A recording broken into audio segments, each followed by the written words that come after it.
हरे राम राम आराध्यो भगवान ब्रजेशतनया तताम वृंदावनम वाचिदुपासनो ब्रजवधू वर्गेणया कल्पितः श्रीमद्भागवतं प्रमाणममलं प्रेम कुमार्तो श्रीचैतन्यपदमिदं तत्रादरो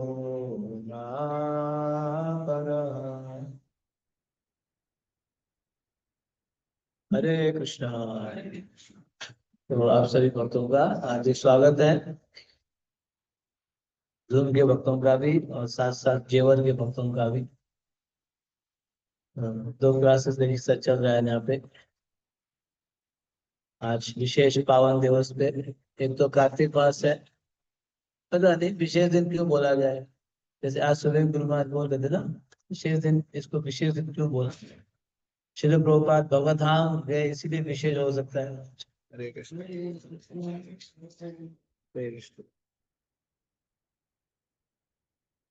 तो विशेष दिन भक्त लोग बोलते हैं श्रील प्रभुपाद वृंदावन गए इसीलिए लौटे, भगवत धाम विशेष हो सकता है। लेकिन हम भक्तों के लिए तो विशेष है भी नहीं भी है ना। विशेष इसलिए है श्रील प्रभुपाद वृंदावन धाम लौटे, और विशेष इसलिए नहीं है क्योंकि श्रील प्रभुपाद हमारे साथ फिजिकली नहीं है। श्रील प्रभुपाद, वैसे श्रील प्रभुपाद हमारे साथ हमेशा है, हमेशा हमेशा। प्रभुपाद बोले जब तक आप इस प्रचार कार्य में साथ दे रहे हो, आप मेरे, मैं आपके साथ हूँ, आप मेरे साथ हो। अगर हम प्रचार कार्य में साथ दे रहे हैं और श्रील प्रभुपाद द्वारा दिए गए नियमों का हम पालन कर रहे हैं, तो हम प्रभुपाद जी के साथ है और प्रभुपाद हमारे साथ। तो आज का दिन बहुत ही, पता नहीं मैं विशेष बोलूं या क्या बोलूं, है ना समझ में नहीं आ रहे। दोनों है।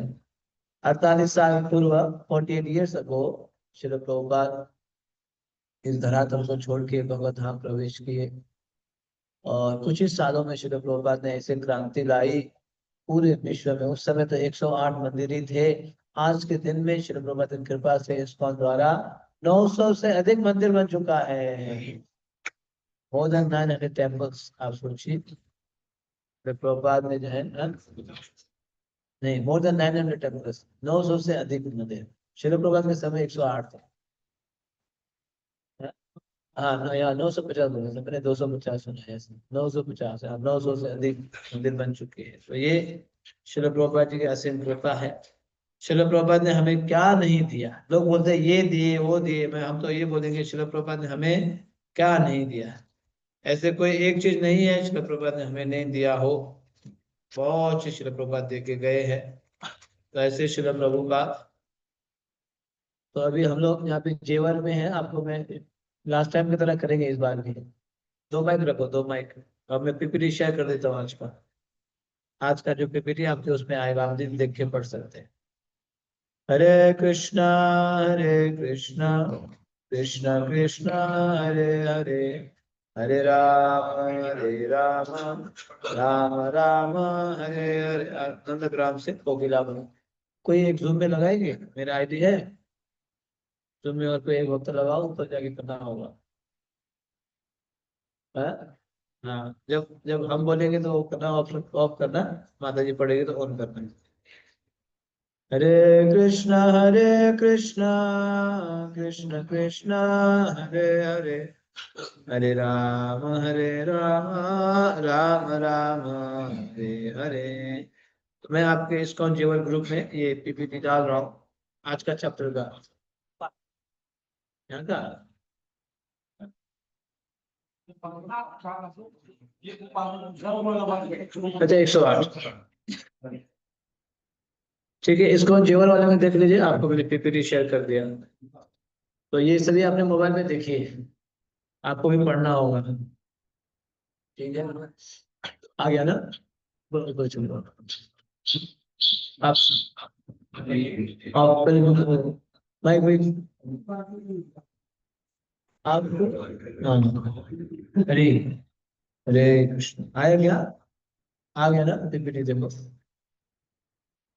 ठीक है, तो सभी ध्यान से सुनना होगा आपको, मुझसे भी सुनना होगा, वहां से भक्त पढ़ेंगे, माता जी पढ़ेंगे, उनको भी सुनना होगा।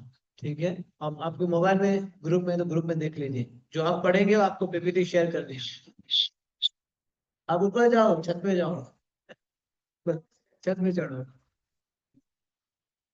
मौसम बहुत बढ़िया है, छत पे जाओ, ठंडी हवा खाओ और वहां पे जो है सेवा करो। तो मैं अभी उनके भक्तों के लिए, मैं यहाँ पे जेवर में हूँ। जेवर मतलब नोएडा और वृंदावन के बीच में एक गांव है, गांव भी है एक टाउन भी है, जेवर बोल के है। वृंदावन से केवल कितना 60 किलोमीटर दूरी में है, वृंदावन से 60 और 70 किलोमीटर दूरी में है जेवर। तो बिल्कुल वृंदावन के पास में ही है, यमुना जी भी है जहाँ पे पास में। तो वहाँ पे हमारा प्रचार केंद्र है, इस्कॉन जेवर का प्रचार केंद्र, इस्कॉन का ये ऑफिशियल सेंटर है, ये ऑफिशियल बन चुका है। और पिछले 3 सालों से जो हम लोग प्रचार प्रसार कर रहे हैं इस इस्कॉन जेवर में। तो यहाँ आया हूँ, प्रत्येक शनिवार को मैं यहाँ आता हूँ, आके यहाँ भक्तों के साथ समय बिताता हूँ। शनिवार को रात्रि को मैं निवास करता हूँ। यहाँ कई सारे युवा बैठे हैं, यूथ। हर शनिवार को यहाँ आईओएफ क्लास होता है, आईओएफ इस्कॉन यूथ फोरम, है ना। 20 25 30 युवा आते हैं जेवर के, कॉलेज स्टूडेंट्स हैं, कोई जो है पढ़ चुके हैं, कोई जॉब कर रहे हैं, स्टूडेंट्स आते हैं। तो फिर हमारा जो है यहाँ प्रचार प्रसार होता है, सत्संग होता है, अभी सत्संग के बाद फिर सबके लिए प्रसाद भी होता है। तो इसीलिए भक्तों के साथ हो, हम लोग फिर कई सारे प्लानिंग करते हैं, यात्राएं निकालते हैं, उत्सव मनाते हैं, जन्माष्टमी मनाते हैं, रथयात्रा मनाते हैं इन भक्तों के साथ मिलके। तो इसीलिए आप इन सभी भक्तों के साथ हैं। ठीक है, ज्यादा समय नहीं लेंगे, आइए हम 19वां दिन नंदगांव से हम जाएंगे कोकिलावन, कोकिलावन के। ठीक है, तो जो ऊपर से ऊपर गए वो ये कर पाएंगे ना, सभी लोग कर रहे हैं। हाँ, पढ़िए माता जी, सभी ध्यान से सुनिएगा, हरे थोड़ा कृष्णा। ध्यान से सुनिए। हरे कृष्णा प्रभु जी, दंडवत प्रणाम। एक मिनट, तो ऊपर ऊपर कौन गया है? विजय प्रभु, आप करो, माता जी पढ़ रही तो माइक में लगाओ। नहीं आ रहा। 19वां दिन नंदग्राम से पाँच कोकिलावन। देखो आप है। ये आ गया। हाँ, करो करो करो, पढ़ो माता जी, पहले पहले उन्नीसवां दिन हरे हरे रे, माता जी हरे कृष्ण महामंत्र बोलिए। हरे कृष्णा कृष्ण कृष्ण हरे हरे, हरे राम राम राम हरे हरे। पाँच मिनट बोल।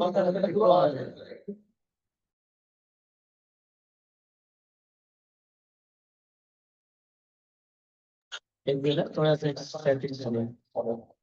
हरे हरे कृष्ण कृष्ण कृष्ण हरे हरे, हरे राम राम राम हरे हरे। माता जी बोलिए महामंत्र।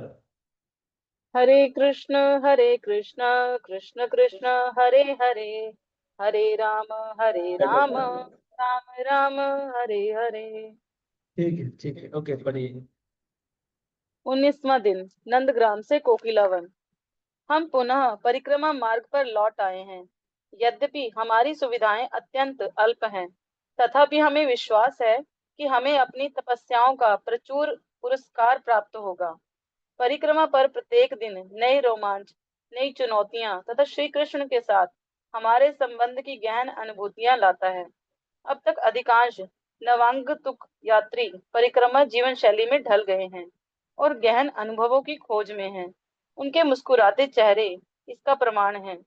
कुछ भक्तों को परिक्रमा का चस्का लग गया है और पिछले 1 दशक से वह प्रत्येक वर्ष परिक्रमा में आते हैं।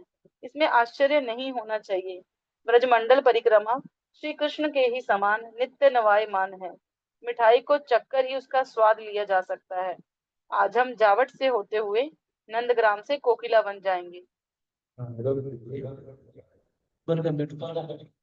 तो ये परिक्रमा, ब्रजमंडल परिक्रमा 1 महीना की होती है। कितने महीना? 1 महीना पैदल चलते हैं ब्रज में, देश विदेश के लोग। आज जो है 1600 1700 भक्ता चल रहे हैं, बताइए, देश विदेश के पैदल ब्रज में 84 कोष में। तो चलते चलते आज कितना दिन बीत गया? 18 दिन बीत चुका है, आज 19वां दिन है। तो ये ब्रजमंडल परिक्रमा अब जो है नंदगांव पहुंची हुई है। प्रातः कालीन सुबह सुबह का समय है, ये हम लोग मानसिक परिक्रमा कर रहे हैं। सुबह सुबह का समय मतलब अभी नंदगांव से पूरा सामान वगैरह पैक करके ट्रक में रख देते हैं। उसके बाद अब जो है भक्त लोग पैदल चलते हैं, सामान ट्रक लेके आता है पीछे से। जो रास्ता में ब्रेकफास्ट भी होता है प्रसाद, और पहुंचने के बाद टेंट में रहते हैं, टेंट खेमों में रहते हैं, टेंट में रहते हैं, वही विश्राम करते हैं।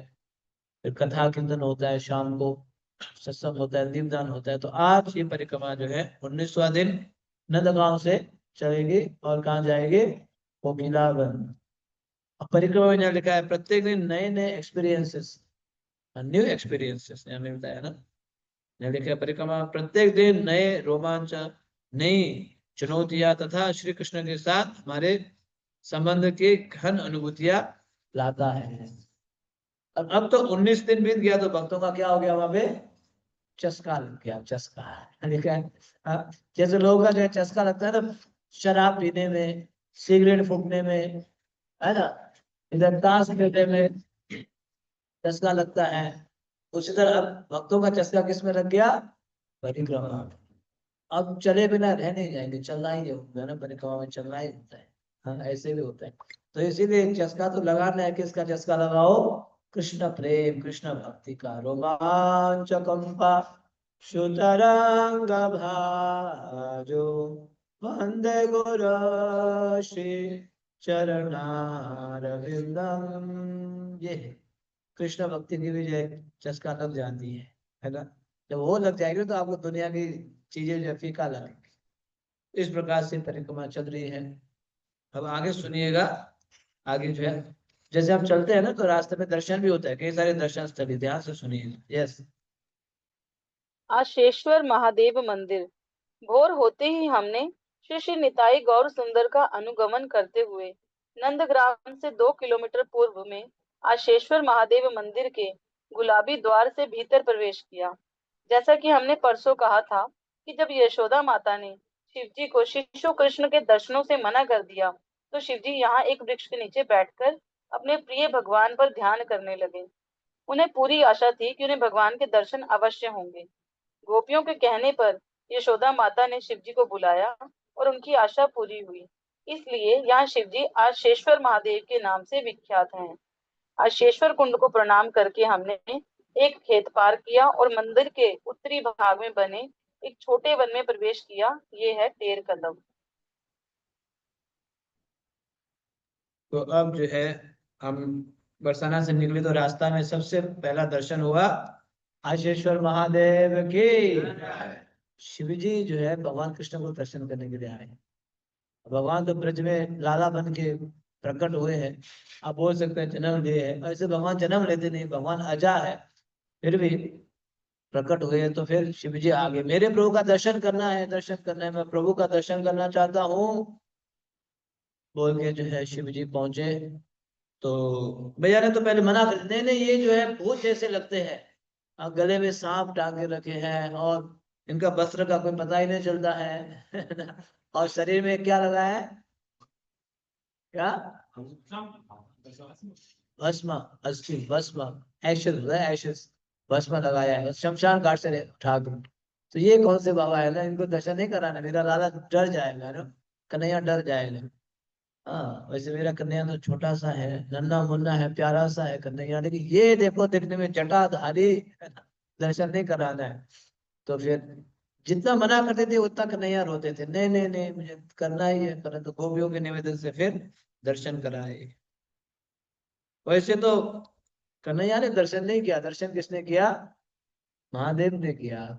महादेव, महादेव दर्शन के लिए आए थे, तो इसलिए इनका नाम हो गया आशीश्वर महादेव। साक्षात देखो ब्रज में आप जाएंगे ना, आप बाहर तो केवल सुनते हो, ब्रज में साक्षात वही लीलास्थली को देख सकते हो। साक्षात लीलास्थली, भगवान के चरण चिन्ह आज भी है। गोपियों के जो है वस्त्रों के चिन्ह है, मोतियों के चिन्ह है, तो भोजन थाली है, वहां पे कटोरी है, ये सब आप दर्शन कर सकते हैं।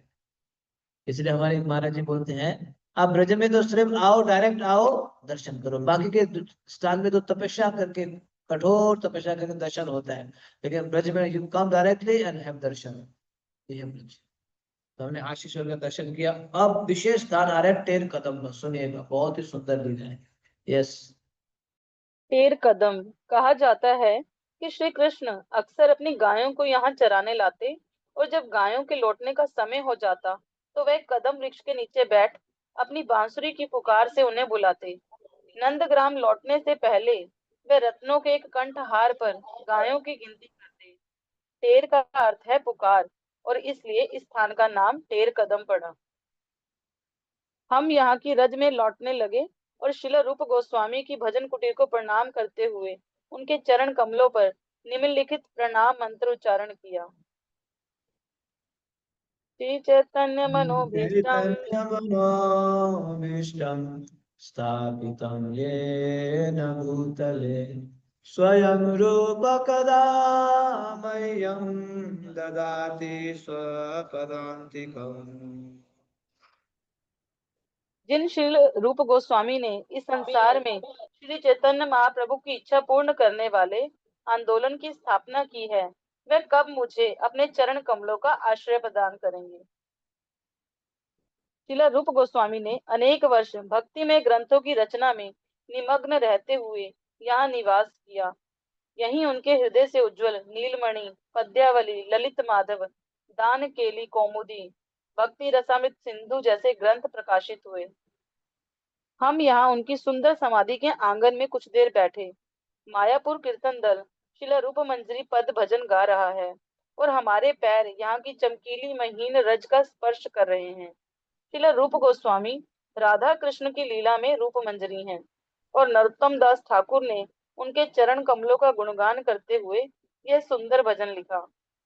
श्री रूप मंजरी जो गौर लीला में शिला रूप गोस्वामी के रूप में प्रकट हुए के चरण कमल मेरी एकमात्र संपत्ति हैं। वही मेरा भजन और पूजन है, वही मेरे प्राण धन है, मेरे आभूषण तथा मेरे जीवन के जीवन स्वरूप हैं। वह चरण कमल ही मेरी रस निधि हैं तथा मेरी समस्त इच्छाओं की सिद्धि हैं। मेरे लिए वेदों का धर्म वह ही है, वह ही मेरा व्रत तप मंत्र जप तथा धर्म कर्म है। उन चरण कमलों की कृपा से मेरे कार्य भक्ति के अनुकूल बन जाएंगे। मैं आध्यात्मिक पूर्णता प्राप्त करूंगा और मैं अपने इन दो नेत्रों से वास्तव में देख पाऊंगा। दिन रात श्री रूप मंजरी के दिव्य चरण कमल मेरे कमल रूपी हृदय पर पूर्ण चंद्रमा के समान प्रकाशित होंगे और मेरी पीड़ित आत्मा को राहत प्रदान करेंगे और मेरा मन प्रफुल्लित हो जाएगा। हे रूप मंजरी, आपके विरह रूपी सर्प के विष ने मेरी आत्मा को जर्जर बना दिया है और अब मेरा जीवन पीड़ित और शापित है। हाय, कृपया मुझ पर अपनी कृपा कीजिए और अपने पद कमलों की छाया प्रदान कीजिए। नरोत्तम दास आपकी शरण लेता है। श्री रूप मंजरी पद। ठीक है, तो चर्चा कर लेते हैं। तो अभी हम लोग पहले तो आशीश्वर महादेव का दर्शन किया, फिर सेकंड दर्शन कौन सा है? टेर कदम। टेर कदम। कौन सा है? बोलो टेर कदम्बा। सभी बोलो टेर टेर कदम। कदम्बा। टेर मतलब बुलाना, टेर मतलब ऊपर। बुलाना, कदम्बा मतलब कदम्ब का वृक्ष। तो भगवान जो है गाय चराने के लिए जाते थे। अब दिन भर तो गायों को छोड़ देते थे, भगवान चराने के लिए थोड़ा ना जाते थे, वो तो खेलने के लिए जाते थे, है ना, खाने के लिए खेलते थे, वनभोज करते थे, मित्रों के साथ जो है कुश्ती लड़ते थे, कई सारे गेम्स खेलते थे, यमुना के तट में जाके बांसुरी बजाते थे। गायों को चराना तो बहाना था, गायों को चराने की जरूरत ही नहीं थी, छोड़ देते थे गाय अपने आप ही बस खेलते रहती खाते रहती घास। और लेकिन जाना था, अब लौटना है घर, है ना। तो फिर उस वृक्ष के ऊपर चढ़ जाते थे, फिर चढ़ के क्या करते थे? बांसुरी बजाते थे ना, ऐसे बांसुरी बजाते थे कृष्ण। और बांसुरी बजाते जितने भी गाय या नौ लाख है सब एकत्र बजा, भगवान को पता था कौन सी गाय आई है कौन सी नहीं आई है। तो नौ लाख गाय को कैसे करते हो? उनको सब पता था, ये आई है, काली आई है, गोरी आई है, सेती नहीं आई है ये सब जो है जो भी है, हाँ, पुकारा करते थे। उसको बोलते टेर कदम्बा। आज भी वो स्थान है, हम जाके दर्शन, हमने दर्शन किया कई बार वहां पे।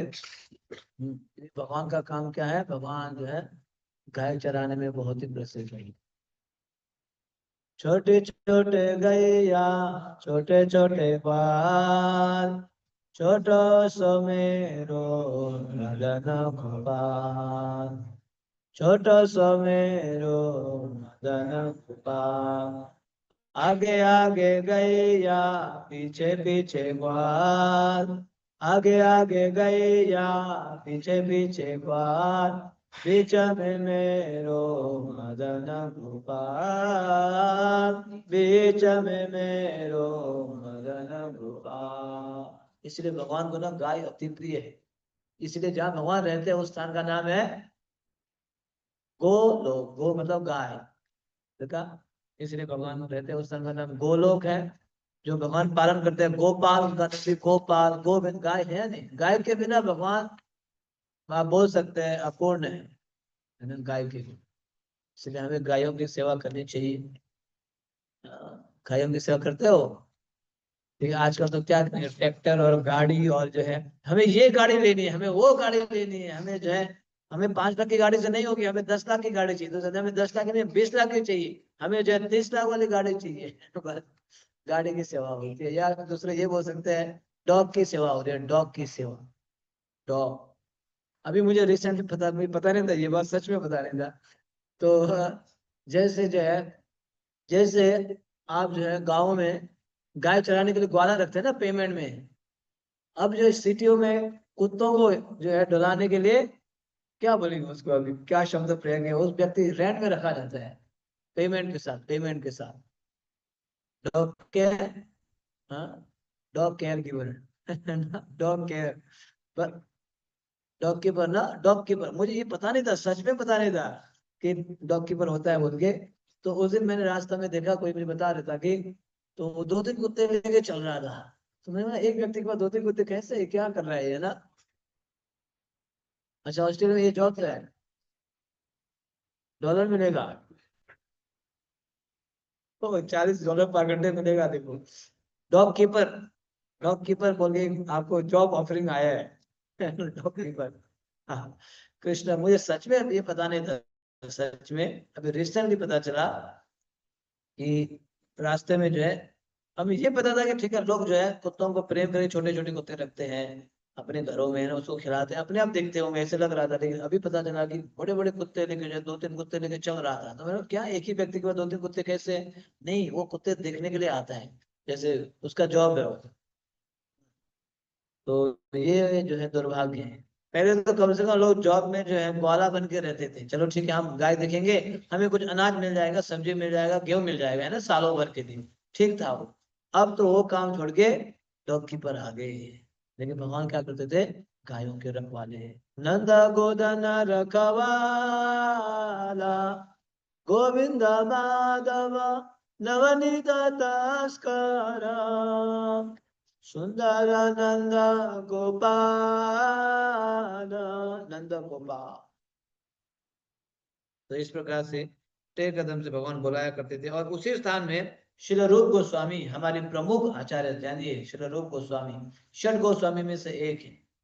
वंदे रूप सनातनो रघुयुगो, श्री जीव गोपाल को, उनका वहां भजन कुटीर है, आज भी है।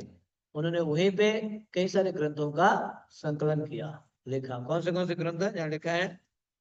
नीलमणि, उज्ज्वल नीलमणि, पद्यावली, ललित माधव, दान केली कौमुदी, भक्ति रसामी सिंधु जैसे ग्रंथों का प्रकाशन उसी स्थान पे किया। कहाँ पे किया है? टेर कदम टॉपिक के साथ नहीं है ना, टेर कदम लिखी है। तो अब आप सुनेंगे रूप गोस्वामी के साथ साक्षात भगवान ने क्या लीला आके किया। अभी आप थोड़ी देर में सुनने वाले हो। रूप गोस्वामी वहां रह रहे थे जहाँ टेर कदम में भगवान गायों को बुलाया करते थे, तो वहां पे साक्षात भगवान ने क्या लीला के आप सुनिएगा, ठीक है, ध्यान पूर्वक सुनिएगा। साक्षात हमारे आचार्यों के साथ ना भगवान आके वार्तालाप किया करते थे, आदान प्रदान करते थे। तो यह चित्र भी देखते रहिएगा, फोटो भी। यस, आगे बढ़िए। तब हमने यहाँ हुई कुछ मधुर लीलाएं सुनी। एक दिन सनातन गोस्वामी विचरण करते हुए टेर कदम पहुंचे। रूप गोस्वामी ने आनंद पूर्वक उनका स्वागत किया, परंतु उनके पास उन्हें खिलाने के लिए कुछ नहीं था। मन ही मन उन्होंने सोचा, यदि मेरे पास खीर होती तो मैं अपने बड़े भाई को खिलाता। उसी समय एक सुंदर किशोरी वहां आई। उसके पास घी, दूध, शक्कर तथा अन्य सामग्रियां थी। वह बोली, बाबा, मेरी माँ ने साधुओं को ये सामग्री दान देने के लिए कहा है, कृपया आप इन्हें लो। इनसे भोग बनाकर ठाकुर जी को नैवेद्य दिखाओ और प्रसाद ग्रहण करो। रूप गोस्वामी तुरंत खीर बनाने लगे। नैवेद्य दिखाने के बाद उन्होंने वह खीर सनातन गोस्वामी को परोसी। पहले कौर में ही वह प्रायः मूर्छित हो गए। अश्रुपूर्त नेत्रों से उन्होंने अपने छोटे भाई से पूछा कि उन्हें इतनी अद्भुत खीर की सामग्री कहाँ से मिली। रूप गोस्वामी ने सारी कथा कह सुनाई। सुनकर सनातन गोस्वामी समझ गए कि वह किशोरी कौन थी, जिसके हाथों उन्हें आज खीर खाने का सौभाग्य प्राप्त हुआ है। तब उन्होंने अपने छोटे भाई को ऐसी इच्छा करने के लिए डांटते हुए कहा कि उन्हें श्रीमती राधा रानी से सेवा लेने की बजाय उनके चरण कमलों की सेवा करनी चाहिए। सनातन गोस्वामी ने आनंद पूर्वक प्रसाद ग्रहण किया, परंतु रूप गोस्वामी अपने किए पर खेद करने लगे। बाद में श्रीमती राधा रानी उनके स्वप्न में आई और मधुर शब्दों से उन्हें सांत्वना दी। भक्तगण, यहाँ के वातावरण में रूप गोस्वामी की गहन भक्ति भावनाओं का अनुभव कर सकते हैं। वे छायादार कदम वृक्ष के नीचे बैठकर लेखन करते।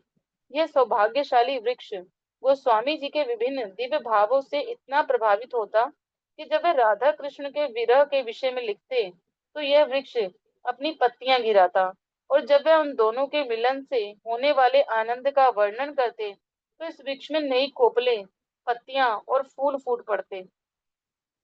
रूप गोस्वामी की भजन कुटीर की देखभाल ऋषिकेश। कृष्णा, इतना हम चर्चा कर लेते हैं।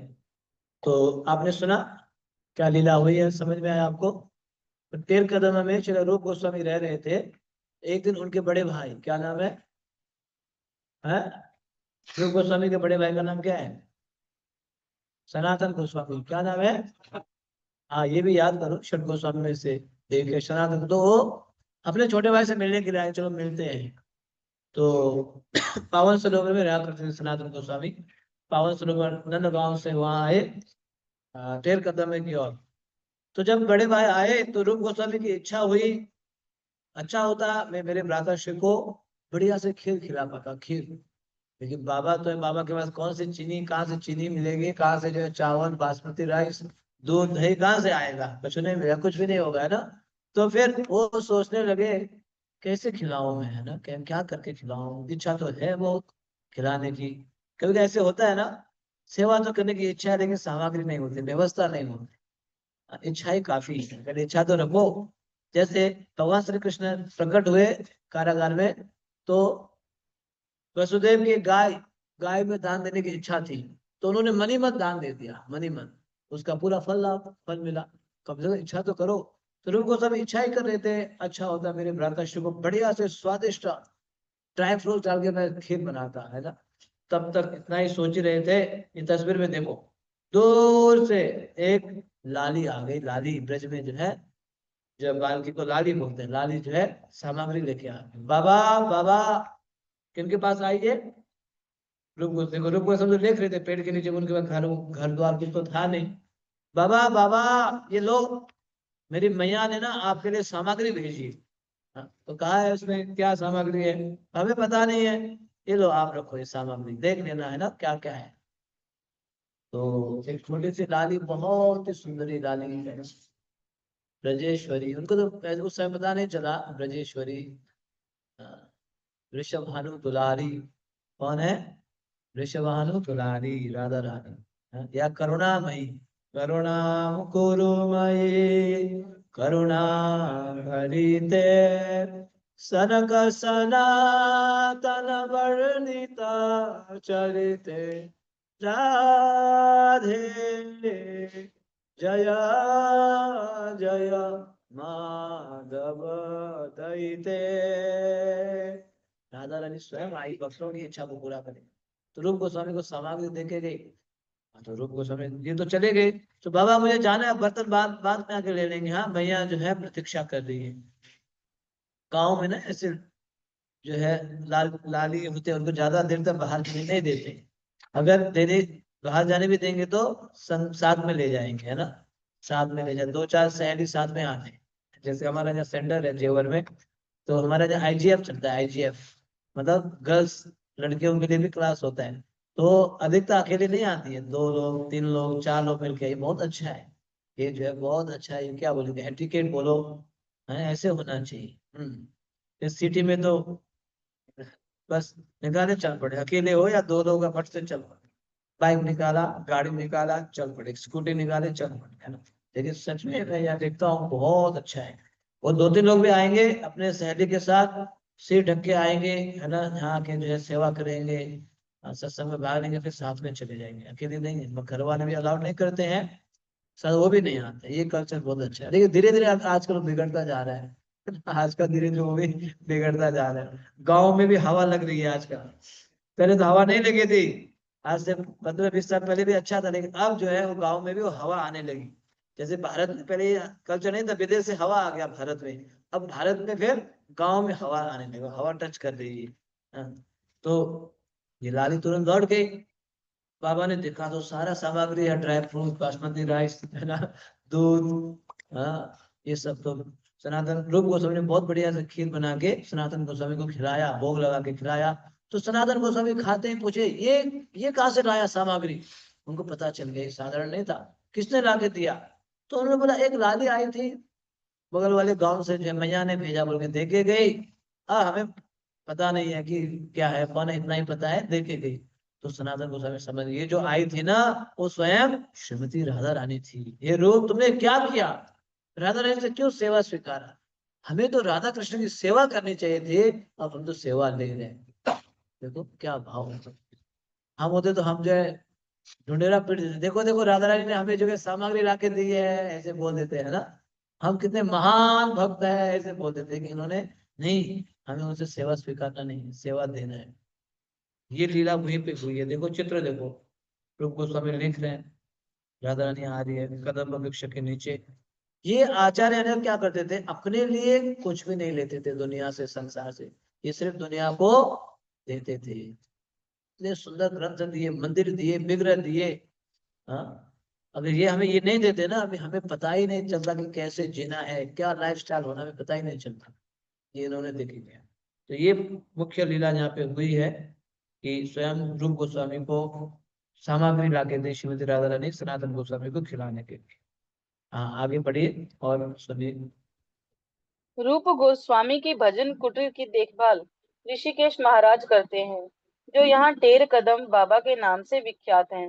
वे इमली तला गौड़िया मठ से हैं। उन्होंने हमें बताया कि जिस वृक्ष के नीचे रूप गोस्वामी लेखन करते थे, वह भजन भजन कुटीर के प्रवेश द्वार वाला वृक्ष नहीं, अपितु यहाँ से कुछ दूरी पर स्थित रास मंडल क्षेत्र के निकट है। भक्ति रत्नाकर में वर्णन किया गया है, एक समय वैष्णव गण राधा कृष्ण की लीलाओं पर चर्चा करते हुए विरह में क्रंदन कर रहे थे। जहाँ तक रूप गोस्वामी की बात थी, अग्नि के समान हृदय जलते हुए भी उन्होंने अपनी भावनाओं को भीतर छिपाए रखा। परंतु जैसे ही उन्होंने अपनी श्वास बाहर छोड़ी, वह निकट बैठे एक वैष्णव को स्पर्श हो गई। देखते देखते उसकी त्वचा पर छाले फूट पड़े। इस अद्भुत घटना को देखकर सब भक्त आश्चर्यचकित रह गए। शिला रूप गोस्वामी की जय। तेर कदम राधा कृष्ण की अष्टकालीय लीलाओं से भी जुड़ा है, विशेषतः उनकी प्रातः लीला से। प्रातः 6 बजे से प्रातः 8:24 तक। हमारा सौभाग्य कहें कि हमारा परिक्रमा दल इस समय टेर कदम पर ही है। यमुना तट से लौटकर राधा कृष्ण अपने बिस्तरों पर सो जाते हैं और कुछ ही देर में सुबह होने पर श्री कृष्ण को देखने को उत्सुक पौर्णमासी नंदग्राम आती है। ग्वाल बाल भी उठकर बलराम से मिलने नंद महाराज के आंगन में पहुंच जाते हैं। वह सब आकर कृष्ण को उठने के लिए पुकारते हैं, जिससे वह गोदोहन के लिए गौशाला जा सके। अभी तक नींद में अलसाते हुए मधुमंगल कृष्ण के शयन कक्ष में जाकर उन्हें उठाने का प्रयास करता है। मधुमंगल की आवाज सुनकर भी कृष्ण उठ नहीं पाते। वे अभी तक गोपियों के साथ रात भर लीलाएं करने से थके थे। तब यशोदा माता अपने लाडले को उठाती हैं। वे उनसे गौशाला जाने के लिए कहती हैं, क्योंकि जब तक बछड़े कृष्ण को नहीं देखेंगे, वे अपनी माताओं का दूध नहीं पिएंगे। कृष्ण के बिस्तर के किनारे बैठकर उनसे बातें करते हुए माता ने ध्यान दिया कि कृष्ण के कंधे पर एक नीला वस्त्र अटका हुआ है। ये तो श्रीमती राधा रानी की चुनरी है। परंतु माता ने सोचा कि वह बलराम का कोई वस्त्र होगा। फिर वह सोचने लगी कि कृष्ण ने अपने भाई का वस्त्र क्यों पहना। कृष्ण धीरे धीरे अपनी आंखें खोलते हैं और अपनी माता की ओर देखकर मुस्कुराते हुए पुनः आंखें मूंद लेते हैं। इस प्रकार वह यशोदा को असीमित अलौकिक आनंद प्रदान करते हैं। अंततः मुट्ठीबंद हाथों को तानकर कृष्ण अपने सुडौल युवा नीली देह से अंगड़ाई लेते हैं। जब भाई लेते हुए वे पौर्णमासी को प्रणाम करते हैं। यशोदा माता उनके काले कोमल केशों का जूड़ा बनाती हैं। सुनहरे पात्र से जल लेकर उनकी आंखों पर लगाती हैं और अपने पल्लू से उनका चेहरा पोंछती हैं। अपने बाएं हाथ में मधुमंगल का हाथ पकड़े तथा दाएं हाथ में बांसुरी लिए कृष्ण नंद भवन के आंगन में प्रवेश करते हैं। उन्हें देखते ही सारे ग्वाल बाल उन्हें घेर लेते हैं और फिर हंसी ठट्ठा करते हुए अपनी अपनी गौशाला की ओर चल देते हैं। नंद महाराज की गौशाला में पहुंचकर कृष्ण अपनी गायों को नाम लेकर पुकारते हैं और कुछ गायों को धोकर स्नेह पूर्वक उन्हें सहलाते हैं। इसी बीच जावट में श्रीमती राधा रानी की सास जटिला तथा उनकी दादी मुखरा उन्हें जगाती हैं। मुखरा की आवाज सुनकर विशाखा तुरंत उठ जाती है और अपनी सर्वप्रिय सखी से भी उठने का आग्रह करती है, परंतु रात्रि लीलाओं के कारण थकी कमलाक्षी राधिका उठकर फिर से सो जाती हैं। राधा रानी के ऊपर कृष्ण के पीत वस्त्र को देखकर मुखरा को संदेह होने लगता है। वह जानती थी कि वह वस्त्र किसका है। विशाखा तुरंत हस्तक्षेप करती है और कहती है कि मुखरा को मंद नेत्र ज्योति के कारण पीला दिखाई देने वाला वस्त्र वास्तव में नीली चुनरी है, जो खिड़की से आते सूर्य प्रकाश में सुनहरी दिखाई दे रही है। कुछ ही देर में अन्य सखियां भी अपने घरों से निकलकर जटिला के घर आती हैं और सीधे राधिका के कक्ष में प्रवेश करती हैं। वह सब पूरी रात प्रिया प्रीतम की सेवा में जगी थी। आवश्यक तैयारी करने के बाद वे श्रीमती राधिका को सावधानी पूर्वक स्नान कराती हैं और सुंदर वस्त्राभूषणों से सजाती हैं। चित्रा सखी अपनी स्वामिनी को नीली साड़ी एवं लाल पेटीकोट पहनाती है तथा अन्य सखियां उन्हें विविध अलंकारों से सजाती हैं। विशाखा सखी राधा रानी के दिव्य शरीर पर चंदन का लेप तथा मस्तक पर तिलक लगाती हैं और कस्तूरी से सुंदर आकृतियां बनाती हैं। वह श्री राधिका की ठोड़ी पर कस्तूरी का बिंदु भी लगाती हैं। जिस प्रकार कमल पंखुड़ी के किनारे बैठी मधुमक्खी उस पुष्प की सुंदरता बढ़ाती है, उसी प्रकार कस्तूरी का बिंदु लगते ही राधा रानी का कमल सदृश मुख और अधिक सुंदर लगने लगता है। तब विशाखा उनके कंठ में विविध मोतियों एवं रत्नों के हार पहनाती है। ललिता सखी उनकी कलाई में चमकीले नीलम के कंगन पहनाती हैं। अंततः सुगंधा श्रीमती राधा रानी के सम्मुख रतन जड़ित दर्पण रखती हैं। वृषभानु दुलारी दर्पण में अपने उत्कृष्ट सौंदर्य को देख प्रसन्न हो जाती हैं। वे जानती हैं कि अब वे श्री कृष्ण के नेत्रों को सुख प्रदान करने के लिए तैयार हैं। वे उनसे मिलने के लिए अधीर हो उठती हैं। नंदग्राम में यशोदा माता कृष्ण के नाश्ते की तैयारी कर रही हैं और इतना चर्चा कर लेते हैं, काफी रीडिंग किया अभी। तो आपने सुना टेर कदम में हमने रूप गोस्वामी के बारे में थोड़ा चर्चा किया। उसी टेर कदम में एक बाबा रहते हैं, ऋषिकेश महाराज, आज भी रहते हैं वो। आज उनके शिष्य रहते हैं, तो कई सारी लीलाएं सुनाते हैं, जब क्या क्या लीला। तो उनमें से एक लीला सुना रहे कि जो टेर कदम के आसपास ही भगवान तो नंदगांव में ही रहते थे, नंदगांव। तो नंदगांव में प्रातः कालीन भगवान के दर्शन के लिए कौन आते थे? पौर्णमासी आती थी, पौर्णमासी। भगवान तो विश्राम कर रहे हैं अभी, अभी दर्शन। फिर बार बार आते थे भगवान को उठाने के लिए। हाँ, चलो चलो कृष्ण को उठाते हैं, क्योंकि कृष्ण के बिना ना सबको अच्छा नहीं लगता। सिर्फ ग्वाल बाल को नहीं, गाय बछड़े को भी अच्छा नहीं लगता। बछड़े जो है दूध नहीं पीती थी, और गाय भी दूध देती नहीं थी। गोपियों को भी अच्छा लगता ही नहीं था कृष्ण के बिना। किसी को भी अच्छा नहीं लगता था। अगर कृष्ण नहीं है तो फिर सब, वास्तव में किसी को अच्छा नहीं लगता। तो इसीलिए सभी जो है, मुख्य रूप से यहाँ जो है मधुमंगल इत्यादि भगवान के जो है शैया में जाके क्या करते थे? उठे उठे गोपाला, उठे उठे गोपाला, ए गोपाल उठ जाओ ना प्लीज। आपके बिना ना हमें खेलने में भी अच्छा नहीं लगेगा, वन में जाने में भी अच्छा नहीं लगेगा। बताओ, कृष्ण के बिना किसी को भी, गोपियों को भी अच्छा नहीं लगेगा, मैया यशोदा को भी अच्छा नहीं लगेगा। मतलब लीला तो अलग लीला होती है, मैया के साथ वात्सल्य भाव में होता था, गोपियों के साथ माधुर्य रस में होता था, ग्वाल बाल के साथ साख्य रस में होता था, है ना। रस तो अलग अलग है लीला, लेकिन कृष्ण के बिना किसी को भी अच्छा नहीं लगता था। कृष्ण है तो ठीक है, कृष्ण नहीं है तो कुछ कार्य नहीं करें, नहीं हमें नहीं करना है, कृष्ण नहीं है। ऐसे होना चाहिए हमारे जीवन में भी।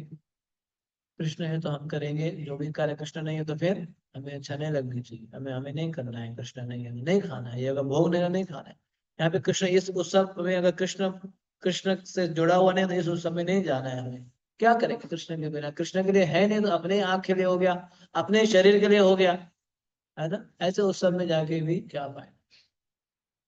ठीक है, कभी कभार प्रचार के दृष्टि से हम जाते हैं, वो अलग बात है, लेकिन अन्यथा कृष्ण के बिना तो फिर सब चीज फीका। तो फिर कृष्ण को उठाते थे, फिर सभी कृष्ण के आसपास घेर के बैठ जाते थे, कोई वस्त्र पहनाते थे, कोई कुछ तिलक टीका कराते थे, ये सब लीलाएं चलती थी। अब फिर दूसरी बात उधर जावट में भी, जहाँ राधा रानी कहाँ रहते थे, जावट में। हाँ, जहाँ पे उनकी सासू माँ है जटिला और उनकी दादी मुकरा, तो वहां पे भी फिर आप, और दूसरी लीला होगी वहां, फिर गोपियां पहुंच जाती थी, ललिता विशाखा, राधे उठो उठो। लेकिन राधा ने उठ नहीं पाती थी, क्यों क्यों नहीं उठ पाते थे, क्योंकि पिछले रात्रि में कई सारी लीलाएं करी थी ना। हाँ, श्याम सुंदर के साथ, तो उनको उठना मुश्किल होता था, फिर भी गोपियां उनको उठाती थी जबरदस्ती उठा के, उधर फिर सजाना शुरू होता था, ललिता विशाखा आदि, ललिता विशाखा आदि, यत सखे वृंदा, अज्ञाय करिबो सेवा, चरणारविंद। और सभी जो है श्रीमती राधा रानी को बैठाते थे, सुंदर वस्त्र पहनाते थे, गोपी डॉट्स कराते थे, कहीं सजाते थे, श्रीमती राधा को सजावट करते थे। तो इधर कृष्ण को जो है उनके मित्र करते थे, उधर राधा रानी को उनकी सखिया सजा, ये लीला है। हाँ, इसमें 1% भी काम नहीं है भक्त लोग, ध्यान रखना। काम वासना 1% भी नहीं है, सिर्फ क्या है, प्रेम है, प्रेम, शुद्ध प्रेम, शुद्ध प्रेम। बस केवल ही केवल कृष्ण के प्रसन्नता में। राधा रानी भी सच धजना, उनका उद्देश्य था कृष्ण के प्रसन्न, कृष्ण से मिलने के लिए जाना है, कृष्ण की सेवा करनी है। कृष्ण भी जो है बढ़िया से आते थे राधा रानी से मिलने के लिए, बस उसी में आनंद लेते थे। क्योंकि राधा कृष्ण दो शरीर है, एक ही आत्मा है। राधा कृष्ण एक तनु है, निधि बन बाजे, बंसी बजाए। भगवान ने अपने आप को विस्तार किया, एक्सपेंड किया राधा रानी के रूप में। तो इसीलिए ये मत सोचो राधा रानी कोई लड़की होगी, साधारण होगी, नहीं। She is none other than Krishna. बताया ना, राधा कृष्ण एक तनु है, एक आत्मा, दो शरीर। कृष्ण ने अपने आप को एक्सपेंड किया अपनी सेवा के लिए, अपने आनंद के लिए। तो ये लीलाएं जहाँ हम लोगों ने सुना, और भी लीला आप ध्यान से सुनिए। ये लीला हमारे आचार्यों ने लिखा है, ऐसे नहीं कोई है कहीं से उठा के यहाँ पे पुस्तक में डाल दिया, ऐसे नहीं। हमारे आचार्यों ने, रूप गोस्वामी सनातन गोस्वामी ने इनको साक्षात देखा, देख के यहाँ पुस्तक में रखा गया है। ठीक है, और आगे सुनिएगा। नंदग्राम में यशोदा माता कृष्ण के नाश्ते की तैयारी कर रही हैं और उन्होंने सबको काम पर लगाया हुआ है। गाय चराने तथा वन में खेलने से कृष्ण बलराम दुबले पतले हो गए हैं। उन्हें बहुत भूख लगी होगी। तुरंत रसोई में जाओ, सारी सामग्री ले आओ। हमें उनकी भूख को शांत करने के लिए प्रचुर भोजन बनाना होगा। उस समय उनके मन में राधिका को जावट से बुलाकर कृष्ण का नाश्ता बनवाने की इच्छा होती है। श्रीमती राधा रानी को दुर्वासा मुनि से वर मिला था कि जो भी उनके हाथ का बना भोजन खाएगा वह कभी रोगी नहीं होगा और दीर्घायु रहेगा।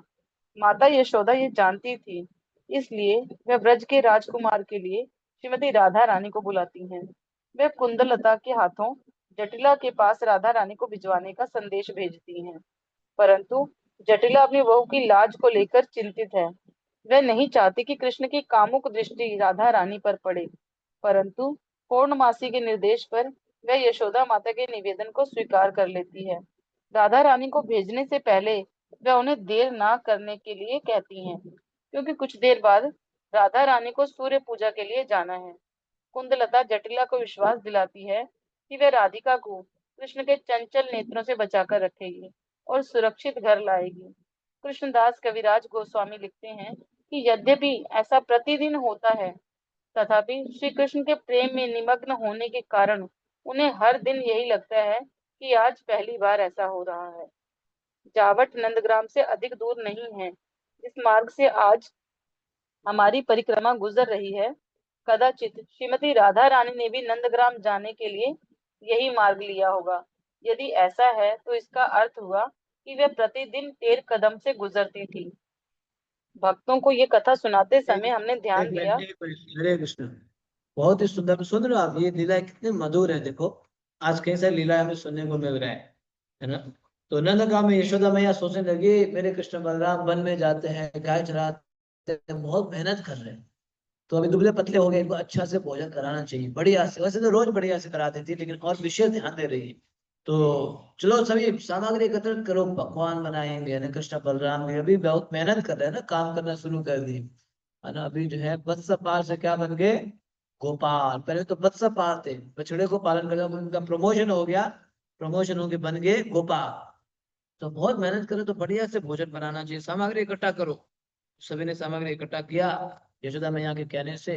लेकिन कुकिंग कौन करेगा, श्रीमती राधा रानी करेगी, क्योंकि राधा रानी को विशेष वरदान मिला है, दुर्वासा मुनि ने दिया है कि जो जो भी राधा रानी के हाथ से बना हुआ खाएगा, वो व्यक्ति कभी भी रोगी नहीं होगा, रोगी नहीं होगा। तो भैया यशोदा चाहती थी कि मेरा कन्हैया भी रोगी ना हो। बताओ उनका क्या भाव है, वात्सल्य भाव। कृष्ण कभी रोगी हो सकते हैं, भगवान है, लेकिन वो भगवान को कभी मानते ही नहीं ना। ये मेरा कान्हा है, मेरा जो है कन्हैया है, लाला है, पुत्र है, ये मानते नहीं। तो ये रोगी नहीं होना चाहिए। जैसे माँ, सभी माँ चाहते हैं ना अपने जो पुत्र पुत्री रोगी ना हो, तो मैया भी चाहती, इसलिए सामग्री आप इकट्ठा करो, कुकी के लिए राधा रानी को बुलाया जाए। लेकिन राधा रानी को तो उनकी जो है जटिला कुटिला छोड़ती नहीं थी। वहां पे बंधन में ये लीला है, इसी में तो आनंद आता है, इसी में आनंद आता है ना। ये बंधन में डालना, मतलब मना कर देना, जाने मत देना, इसी में आनंद आता है। तो अब जो है संदेश भेज दिया गया, कुंद कुंदतला जो है संदेश लेके गई जटिला के पास, कि वहां से यशोदा मैया बुला रही है राधा रानी को, कृष्ण के लिए भोजन बनाना है। लेकिन जटिला नहीं चाहती थी, नहीं नहीं नहीं, वो कृष्ण को नहीं मिलाना है ना, हमारी राधा रानी से नहीं मिलाना है। लेकिन फिर भी पूर्णमासी थी बीच में, पूर्णमासी की बात को सभी मानते थे, तो पूर्णमासी निवेदन से भेज दिया, जाओ भेज दो। श्रीमती राधा रानी आती है, बढ़िया से व्यंजन बनाती है। ये लीला रोज होती थी, रोज किया करती थी, फिर भी श्रीमती राधा रानी को ये लगता था कि मैं प्रथम बार ही जा रही हूँ जावट से नंदगांव में, फर्स्ट टाइम ऐसे लगता था उनको, फर्स्ट टाइम जाके भोजन बना रहे हैं। देखो कृष्ण के लिए ही करते थे, झूलन झुलाना कृष्ण के लिए, भोजन बनाना कृष्ण के लिए, जो भी करते थे कृष्ण के प्रसन्नता में। अब कभी कभी ऐसे भी होता था, भोजन करते करते लेट हो जाता था, तो यहाँ पे आएगा शायद, बाहर से बता रहा हूँ, साइड से क्षमा चाहता हूँ। तो अब जो है लेट हो गया, तो अकेले कैसे छोड़े राधा रानी को, है ना। तो फिर यशोदा मैया बोले थे, कन्हैया राधे को छोड़ के आओ। तो कन्हैया अंदर से तो बहुत खुश हो गया ना, ठीक है, बाहर से क्या बोलेंगे, भैया मैं नहीं जाऊंगा, है ना, क्योंकि अगर आप मुझे भेजना चाहती हो तो मैं रात्रि को भी वहीं रुक जाऊंगा, तब जाऊंगा। ऐसे बोलते थे ना, जाके मैं नहीं आऊंगा, अगर आप मुझे भेजना चाहते हो ना तब मैं जाऊंगा, क्योंकि मैं छोड़ के वही रात्रि को लोग रोकूंगा, नेक्स्ट डे आऊंगा, तब भेजना, नहीं तो मुझे नहीं आना है, ऐसे नहीं करना है। मैं ठीक है जाओ, वहीं रुक जाना। ऐसे जो है अनुमति देती, ये लीला में होता था। ये बहुत विशेष लीला है, बहुत विशेष लीला है ना। इन लीलाओं को जितना आप सुनेंगे उतना ही आप आनंदित होंगे। तो फिर यशोदा मैया जो है श्रीमती राधा रानी को बुलाया करती थी, और राधा रानी कृष्ण के लिए व्यंजन बनाती थी। इस आगे सुनिएगा। अच्छा लग रहा है आप सभी को लीला भक्तों है, अच्छा लग रहा है, सुन के भक्तों को अच्छा लग रहा है ना। अच्छा है ना, लीला बहुत सुंदर है ना, बहुत सुंदर। इसको बोलते हैं प्रेममयी लीला, प्रेम के द्वारा आदान प्रदान हो रहा है, प्रेम के द्वारा आदान। थोड़ा सा कवि का बंधन आता है, इधर जटिला लीला नहीं छोड़ेगी, इधर जो है इसमें भी आनंद आता है उनको। कभी कभार जो है कृष्ण जो है पुजारी बन के जाएंगे, जो है सूर्य पूजा के लिए, कभी कभार जो है सखी बन के जाएंगे, कभी कभार उधर से राधा रानी गोप बन के आएगी, ये सब लीलाएं बिल्कुल। कभी कभार जो है टोकरी के अंदर छुपा के लेके आएंगे, ये सब लीलाएं भी चलते भी आएंगे, हम सुनेंगे। आगे बढ़िए। भक्तों को ये कथा सुनाते समय हमने ध्यान दिया कि हम न केवल उस स्थान पर बैठे हैं जहाँ से श्रीमती राधा रानी प्रतिदिन गुजरती थीं, अपितु ये समय भी वही है। ब्रज रानी के आदेश पर श्रीमती राधा रानी को भोजन पकाने के लिए लाते समय सौम्य कुंदलता प्रेम पूर्वक उन्हें भगवान कृष्ण के नए समाचार देकर प्रसन्न किया करती हैं। ऐसा करते समय वह आनंद से भर जाती हैं। मैं कुंदलता की आराधना करता हूँ। भक्तगण एक मन से कथा सुन रहे हैं। क्या हमें कभी उन विनोदपूर्ण शब्दों को सुनने का सौभाग्य प्राप्त होगा जो कुंदलता राधा रानी की सखियों से कहा करती हैं? अथवा क्या हमें उनकी हंसी या चलते समय उनके नूपुरों की रुंझुन सुनने का सौभाग्य प्राप्त होगा? एक भक्त ज्ञान विचार करके बोले, ऐसी लीलाओं को देखना इतना सस्ता नहीं है। दूसरे भक्त ने कहा, हमारे लिए इन लीलाओं को ध्यान एवं श्रद्धा पूर्वक सुनना ही देखने के बराबर है। 13 कदम से कुछ आगे चलकर श्रीमती राधा रानी और उनकी सखियां शीघ्र नंदग्राम पहुंच जाती हैं। वे माता यशोदा को प्रणाम करती हैं और यशोदा देवी उन्हें उठाकर उनका आलिंगन करती हैं और उनके सिर को सूंघकर धीरे से उसे चूमती हैं। उनका हृदय आनंद से भर उठता है। वात्सल्य प्रेम के अश्रु उनके नेत्रों से बहने लगते हैं। यशोदा देवी अन्य सखियों का भी आलिंगन करती हैं और श्रीमती राधा रानी से उनका हालचाल पूछती हैं। तब वे गोपियों से कृष्ण के लिए विविध व्यंजन बनाने के लिए कहती हैं और इस विषय में विस्तार पूर्वक निर्देश देती हैं। रसोई में प्रवेश करने से पहले श्रीमती राधा रानी अपनी चुनरी एवं आभूषण उतारकर तुलसी मंजरी को सौंप देती है। हाथ पैर धोकर वह नंद भवन के दक्षिण पश्चिम कोने में स्थित रसोई में प्रवेश करती हैं। इसी बीच यशोदा माता अपने सेवकों को आदेश देती हैं कि वे तुरंत कृष्ण की मालिश एवं स्नान करने की सामग्री ले आएं। कुछ समय पश्चात वे रसोई में जाकर रोहिणी माता से पूछती हैं कि सब कुछ कैसा चल रहा है। रोहिणी उन्हें बताती हैं कि रंधन लगभग समाप्त हो गया है और वे श्रीमती राधा रानी की रंधन में अतुलनीय प्रतिभा की मुक्त कंठ से प्रशंसा करती हैं। रोहिणी खीर, नाना प्रकार की मिठाइयों, अमृत पेय तथा राधा रानी के कोमल कर कमलों से बने विविध व्यंजनों का गुणगान करती हैं। अपनी प्रशंसा सुनकर राधिका लज्जा जाती है और नम्रतावश अपना सिर झुका लेती हैं। रोहिणी के वचन सुनकर यशोदा माता का हृदय स्नेहवश द्रवित हो उठता है।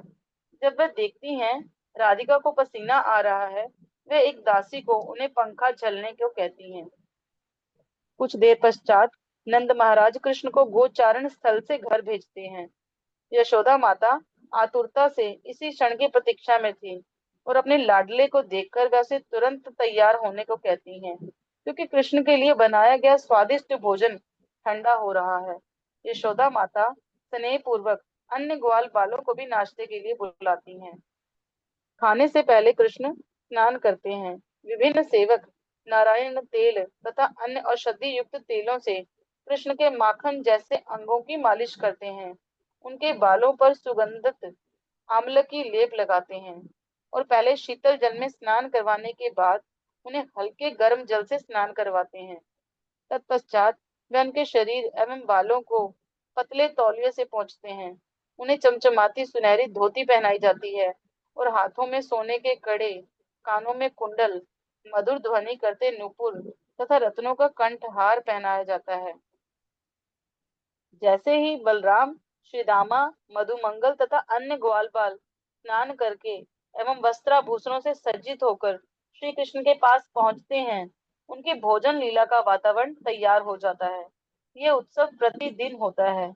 बालकों को भोजन कक्ष में ले जाया जाता है, जहाँ यशोदा माता और गोपियां उन्हें विविध व्यंजन परोसती हैं, जिसमें अमृत केली, कपूर युक्त रबड़ी, छाछ, लड्डू, चावल, चंद्राकृति में बने केक, घी में बने बूंदी के लड्डू, श्रीखंड, शक्कर में पके केले, अचार, मुरब्बे इत्यादि हैं।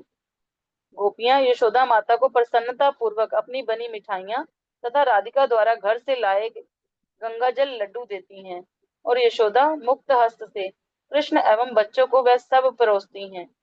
खाते समय कृष्ण अपने मित्रों के साथ हंसी मजाक करते हैं और बीच बीच में श्रीमती राधा रानी को अपने नेत्रों के कोनों से देखकर उनकी सखियों को असीम असीम आनंद प्रदान करते हैं। वात्सल्य प्रेम के कारण माता यशोदा कृष्ण से प्रत्येक व्यंजन चखने के लिए कहती हैं। माता रोहिणी द्वारा परोसे जा रहे व्यंजनों में स्वयं श्रीमती राधा रानी द्वारा बनाई खीर भी है। राधा रानी के कर कमलों से स्पर्श होने से वह व्यंजन अमृत के समान मधुर बन गए हैं। उनका आस्वादन करते हुए कृष्ण चुपके चुपके राधा रानी को देखते हैं। राधिका अपने आनंद को छिपाने का पूरा प्रयास करती हैं और अपने नेत्र कटाक्षों से कृष्ण को देखकर उनका मन हर लेती हैं। मन चोरी होने पर श्याम सुंदर की भूख मर जाती है और वह बहुत थोड़ा ही खाते हैं। ये ठीक है, थोड़ा देखकर यशोदा माता कृष्ण लेते हैं। हरे कृष्ण। आप सुन रहे हो अभी जो है बहुत ही बढ़िया व्यंजन श्रीमती राधा रानी और सखियों ने बनाया कृष्ण के लिए। पहले तो जब वहाँ जावड़ से आते थे, जावड़ से आके नंदगांव पहुंच जाते थे, तो यशोदा मैया से मिलते हैं। तो यशोदा मैया फिर राधा रानी को वहाँ पे स्वागत करती है, आलिंगन करती है, चुम्बन करती है ना। एक बेटी की तरह ही वो मानती थी, क्योंकि कृष्ण के लिए आई है ना कुकिंग करने के लिए राधा रानी जावड़ से। अब सारी सामग्री दे देते, ये सामग्री अब तुम लोग जो है कुकिंग करो। अब कृष्ण बलराम कहाँ है? कृष्ण तो गाय चराने के लिए गए हैं, तैयारी हो रही है यहाँ पे, वो गए हैं गाय चराने के लिए। अब राधा रानी आके जो है अपनी सखियों के साथ पहले अपने जो है कुकिंग करना है, तो चुन्नी वगैरह ये जो है क्या बोलते हैं ना, साइड में रखती है, कुकिंग के लिए अंदर चले जाती है। सारे सखियां असिस्ट कर रही है, वो राधा रानी को वो भी असिस्ट कर रही है। तो राधा रानी बनाना शुरू करती है और तब तक कई सारे व्यंजन बना देती है राधा रानी। कई, हाँ, जो जो भगवान को अच्छा लगता था वो सारे व्यंजन बनाती है। तब तक कृष्ण बलराम पहुंच जाते हैं, जो है वनों से गाय चरा के पहुंच जाते हैं। बीच में रोहिणी मैया भी देखा करती राधा रानी को, क्या बना रहे हो, क्या कितना बनाया, ये भी चेक किया करती रोहिणी मैया। और राधा रानी के जो है राधा रानी को कभी कभी क्या होता था, पसीना भी निकलता था। मतलब हमारे जैसे पसीना नहीं है, उनका पसीना दिव्य होता है। उनका शरीर ही दिव्य है, ये मत सोचो अच्छा उनका शरीर हमारा जैसा ही है क्या, थकता है, पसीना निकलता है। नहीं नहीं नहीं, भगवान का पसीना जो है, भगवान के पसीना से तो जो है श्रीमती राधा रानी के पसीना से तो सरोवर बन जाता है, कुंड बन जाता है, हाँ, क्षीर सागर बन जाता है। समझ रहे हो, ये नहीं साधारण नहीं, हमारे जैसे नहीं है। तो फिर रोहिणी मैया बोलते थे राधा रानी को जो है पसीना निकल रहा है, इनको जो है पंखा चलाओ, हवा दो हवा, ऐसे बोलते थे। ये भी एक विशेष लीला है। तो तब तक कई सारे व्यंजन तैयार हो जाता है, तो भगवान भी आ जाते हैं। कृष्ण कन्हैया गोपाल जो है वन से गाय चरा के पहुंच जाते हैं। तो सबसे पहले उनको क्या कराते हैं? स्नान कराते हैं। देखो भगवान को स्नान करा के तेल से मालिश किया जाता है, मसाज किया जाता है, फिर फ्रेश कपड़े पहनाते हैं, तिलक इत्यादि वो करा के अब भगवान को बैठाते हैं भोजन खिलाने के लिए। तो उसमें क्या क्या व्यंजन बनाया हुआ है देखो, आपने सुना ना। जिसमें अमृत केली, कर्पूर केली, कर्पूर युक्त रबड़ी, छाछ, लड्डू, चावल, कुछ कुछ आइटम तो आप नहीं भी जानेंगे, चंद्राकृति में बने केक, घी में बने बूंदी के लड्डू घी में बने बूंदी के लड्डू, श्रीखंड, शक्कर में पके केले, अचार इत्यादि इत्यादि, मतलब ये सब बनाया हुआ है। कई सारे आइटम है देखा। आज भी प्रभुपाद जी का तिरुवा था ना, आज भी यहाँ जो है क्या बन गया, कचौड़ी, हाँ, और गुलाब जामुन, और बना था यहाँ कुछ, है पालक पनीर यहाँ बना था, देखो पालक पनीर हाँ, हमारे यहाँ नोएडा में कचौड़ी बना, क्योंकि प्रभुपाद जी को कचौड़ी अच्छा लगता था। जलेबी बना था, जलेबी। प्रभुपाद जी का एक नाम है कचौड़ी मुखी, कचौड़ी मुखी, क्योंकि कचौड़ी उनको अच्छा लगता था। ये आइटम बनाते हैं ना। पिज्जा पास्ता चाउमीन तो बनाया ही नहीं ये पता नहीं भविष्य में बनाएंगे। हाँ, तो कई सारे आइटम श्रीमती राधा ने तैयार कर दिया। अब भगवान स्नान करके आगे तैयार हो गए जो है भोजन ग्रहण करने के लिए। और श्रीमती राधा ने एक विशेष आइटम बनाई थी, वो था खीर। खीर भी बनाई थी, और राधा रानी के स्पर्श वो खीर इतना स्वादिष्ट था, इतना स्वादिष्ट। अब जो है भगवान इन सभी व्यंजनों को आस्वादन करेंगे। बजवा कतवासल श्री गौर हरि, छले बले लड्डू खाए श्री मधु मंगाना, ऐसे गाते भक्ति विनोद ठाकुर। भोग मंदिरे आई कर भोजना, भजवा कतब सला श्री गौरारी। तो अब देखो ये चित्र भी देखो, राधा कृष्ण एक दूसरे को खिला रहे हैं, देख रहे हो कितना अच्छा है, कई सारे व्यंजन है। हाँ उधर भी है सेम चित्र, जहाँ पुस्तक में भी आया देखा, ये सेम चित्र हमारे जीवन के सेंटर में भी लगाया हुआ है ऊपर प्रिंट करके। तो आगे सुनिएगा, यस आगे पढ़िए, ध्यानपूर्वक सुनिए। ये देखकर यशोदा माता चिंतित हो जाती हैं। कृष्ण को डांटती हुई वे रोहिणी से शिकायत करती हैं। देखो, हाय हाय, यद्यपि ये दुबला लड़का भूखा है और वृषभानु नंदिनी द्वारा बनाए व्यंजन अमृत से भी मधुर हैं, फिर भी ये नहीं खा रहा। रोहिणी कृष्ण को थोड़ा और खाने के लिए उकसाती हैं। तब अचानक वे भर भर कर खाने लगते हैं। कृष्णदास कविराज गोस्वामी लिखते हैं, श्री कृष्ण इसलिए नहीं खाते क्योंकि वे भूखे हैं, अपितु इसलिए क्योंकि वे राधा रानी का नाम सुनने तथा उनके सुंदर रूप को देखने से उठे आनंद को छिपाना चाहते हैं। कृष्ण को पुनः अच्छी तरह भोजन करते देखकर माताएं प्रसन्न हो जाती हैं। भर पेट नाश्ता करने के बाद बालक अपने हाथ मुंह धोते हैं। तब कृष्ण कुछ समय के लिए विश्राम करते हैं और पंखा झलते हुए उनके सेवक उन्हें पान देते हैं। श्रीमती राधा रानी भी रसोई से निकलकर दूसरे कक्ष में जाती हैं, जहां उनकी दासियां उन्हें पंखा करती हैं। श्री राधा और उनकी सखियां खिड़की से अपने प्रिय श्याम को निहारती हैं। प्रेम भावनाओं से अभिभूत होकर राधा पुनः पसीने से तरबतर हो जाती हैं। यशोदा माता को लगता है कि राधा रानी को थकान के कारण पसीना आ रहा है और वह उनके निकट बैठकर रोहिणी को राधिका एवं गोपियों के लिए भोजन लाने को कहती हैं। रोहिणी के आने पर धनिष्ठा चुपके से कृष्ण का महाप्रसाद भोजन में मिला देती और गोपियों को परोसती हैं। जब यशोदा देखती है कि राधा रानी लज्जा पूर्वक अपना मुख छिपाकर कुछ खा नहीं रही है, तो स्नेह पूर्वक वह कहती हैं, राधे, तुम इतनी लज्जा क्यों रही हो? मैं तुम्हारी माँ जैसी हूँ। मैं तुम्हें अपने पुत्र के समान प्रेम करती हूँ। चलो कुछ खाओ। तुम्हें खाते देख मेरे नेत्र को बहुत सुख मिलता है। अरे गोपियों, तुम सभी मेरी पुत्रियों के समान हो। तुम सब इतनी लज्जा क्यों रही हो? गोपियों द्वारा भगवान का महाप्रसाद चखने के बाद यशोदा एक टोकरी में नए वस्त्र एवं बहुमूल्य आभूषण रखकर धनिष्ठा के हाथों राधिका को देती हैं। अपने हृदय में यशोदा माता श्रीमती राधा रानी को अपनी बहू ही मानती हैं। उस समय एक गुप्त लेन देन होता है। पिछली रात श्रीमती राधा रानी कृष्ण का जो पीला वस्त्र अपने साथ लाई थी, विशाखा धनिष्ठा के हाथों वह वस्त्र सुबल तक पहुंचाती हैं और बदले में सुबल धनिष्ठा को श्रीमती राधा रानी की नीली चुनरी देता है। हाँ एक प्रातः मिनट, एक मिनट, इतना चर्चा कर लेते हैं। तो अब सब व्यंजन रेडी हो गया, तो भगवान को खाने के लिए बोला जाए तो भगवान खा ही नहीं रहे थे। यशोदा मैया रोहित रोहिणी मैया को बोल रही थी, देखो देखो ये लड़का जो है दुबला पतला सा है और इतना बढ़िया सा व्यंजन बनाया गया फिर भी नहीं खाता है। तो आप बोलो ना कुछ रोहिणी मैया इसको खाने के लिए। कृष्ण तो इसलिए नहीं खा रहे थे कि उनको और किसी के हाथ से खाना था, है ना, या और किसी के साथ बैठ के किसी को देखते हुए खाना था, श्रीमती राधा रानी के साथ बैठ के खाना था। देखो मैं दोबारा बोल रहा हूँ, ये लीलाएं भौतिक संसार की तरह नहीं है। हाँ, ये दोबारा आप ये तुलना मत कीजिए। ये भौतिक संसार में जो है स्त्री पुरुष लड़का लड़की बैठ के नहीं, यार यहाँ तो वास्तव में शुद्ध प्रेम है, शुद्ध प्रेम, प्योर लव, प्योर लव है। तो अब जो है कृष्ण इसलिए खा नहीं रहे थे, कृष्ण क्या चाहते थे, कृष्ण जो है राधा रानी के समक्ष बैठ के खाना चाहते हैं, है ना? तो थोड़ी देर में ये इच्छा पूरी होती है, एक दूसरे को खिलाते हैं। तो भोजन करने के बाद फिर भगवान के हाथ पैर धुला के भगवान थोड़ी देर विश्राम करते हैं। जब भगवान ने पा लिया तो फिर कौन पाएगा, फिर भगवान के भक्त पाएंगे, गोपिया सखिया। हाँ, उन सबको भी खाने के लिए बोला गया। श्रीमती राधा नहीं शर्माती है ना, नहीं नहीं उनको नहीं खाना है सबके समक्ष। तो यशोदा मैया बोलती, अरे राधे, तुम तो मेरी बेटी जैसे भी हो और बहू जैसे भी हो, है ना, पता बोल ही देगी ना। एक समय तो बहू घोषित ही कर दी, बताओ, हल्दी लगा दी, हल्दी कुकिंग के लिए आई थी, किसी को कुछ सूचना नहीं है, कुछ नहीं है, हल्दी लगा दी, बता दो और क्या किया जाए, है ना। तुम जो हमारी बहू के, बस बहू रानी है ना।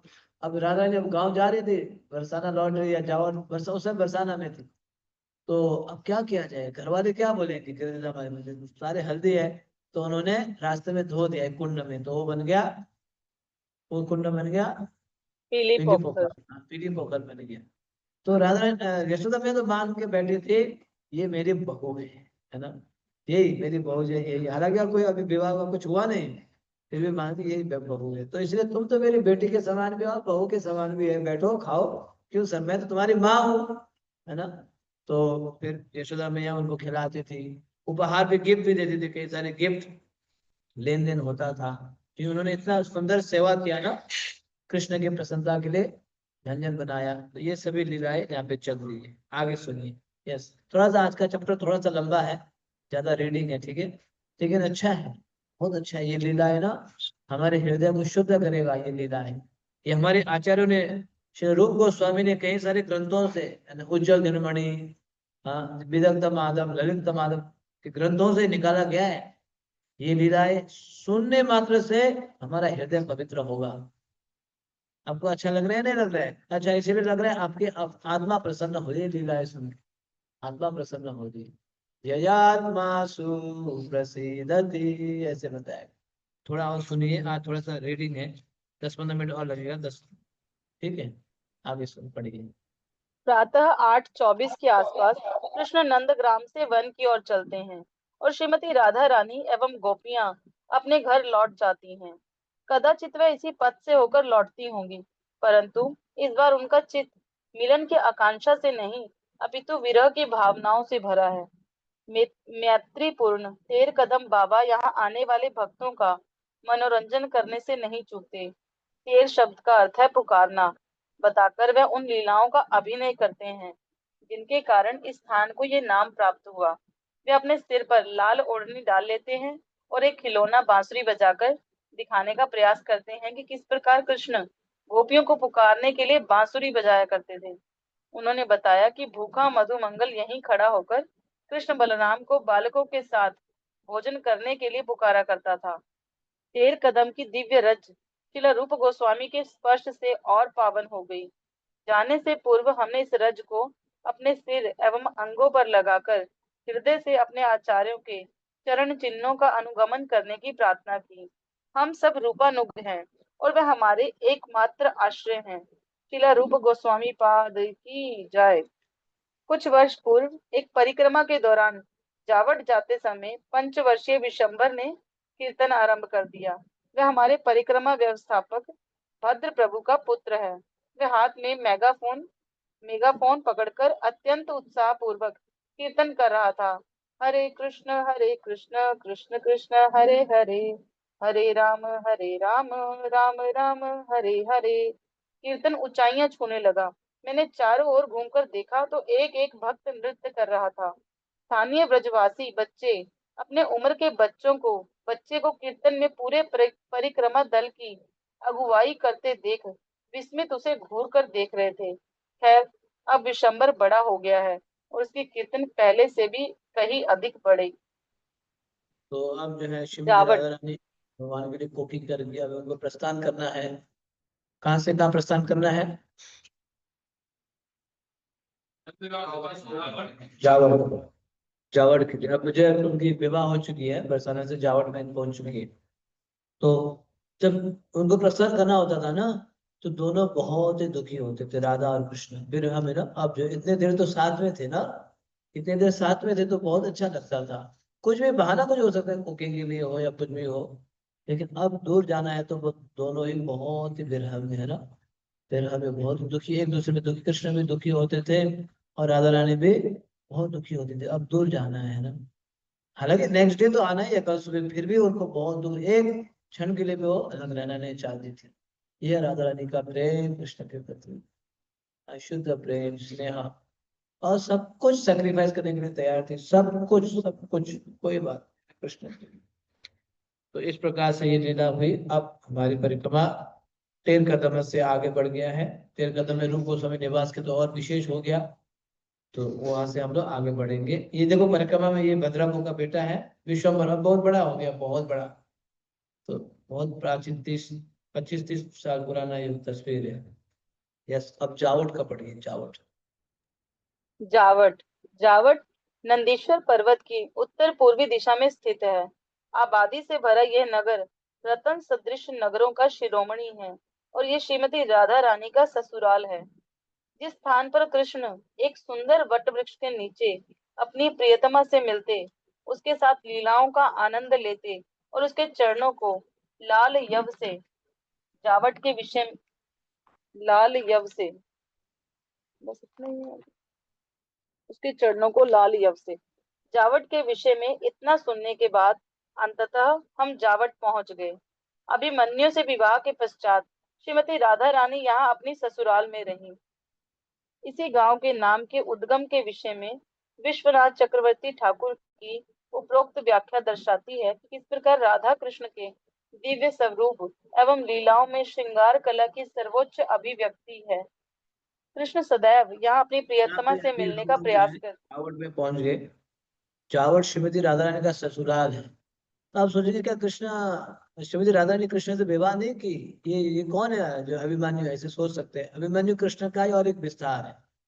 ऐसे वर्णन आता है अभिमन्यु जो है कृष्ण का ही एक विस्तार है, कृष्ण ही है।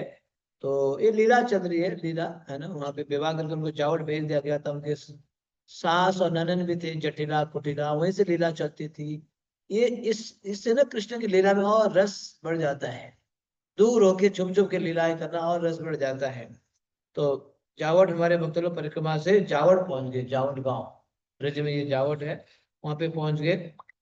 वहां पे भी कई सारी लीलाएं हुई, अभी हम पढ़ेंगे कि किस प्रकार से राधा कृष्ण के बीच में हम जो है कई गुह्य लीलाएं हुई है। आप सुनिएगा जावट गांव में, ठीक है। यस। कृष्ण सदैव यहाँ अपनी प्रियतमा से मिलने का प्रयास करते। इसके लिए वे कोई भी चाल चलते और वेश धारण करते। श्रीमती राधा रानी भी अपनी सास जटिला तथा ननद कुटिला की दृष्टि से बच भागने की युक्ति बनाती रहती। राधा रानी चकोर पक्षी हैं और कृष्ण चंद्रमा। एक दूसरे को देखकर वे पूरी तरह विमोहित हो जाते हैं और विरह सहन नहीं कर पाते। परस्पर मिलन की उनकी उत्कंठा उनकी भेंटों को नव नवायमान बना देती हैं। वे जब भी मिलते उन्हें यही लगता कि मानो वे पहली बार मिल रहे हैं। ये सच्चे प्रेम का स्वभाव है। इसमें अति परिचयाद अवज्ञा का कोई स्थान नहीं होता। हम राधाकांत मंदिर की ओर बढ़े। कहा जाता है यही जटिला का घर था।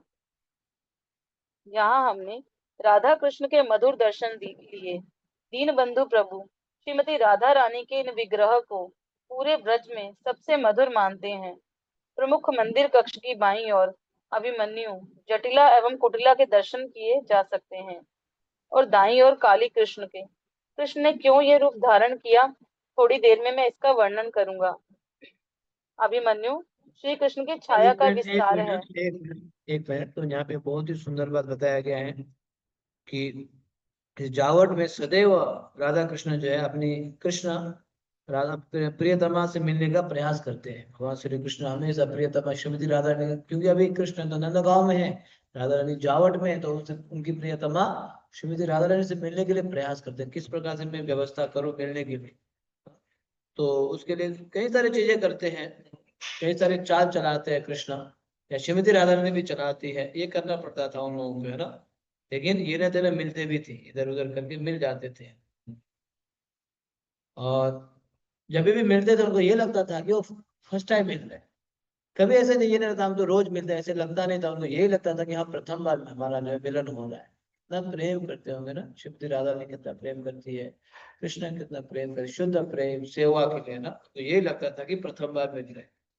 तो इस प्रकार से ये लीलाएं यहाँ पे हुई, और यहाँ पे आपने दर्शन भी किया राधा कृष्ण का, और साथ साथ अभिमन्यु का भी।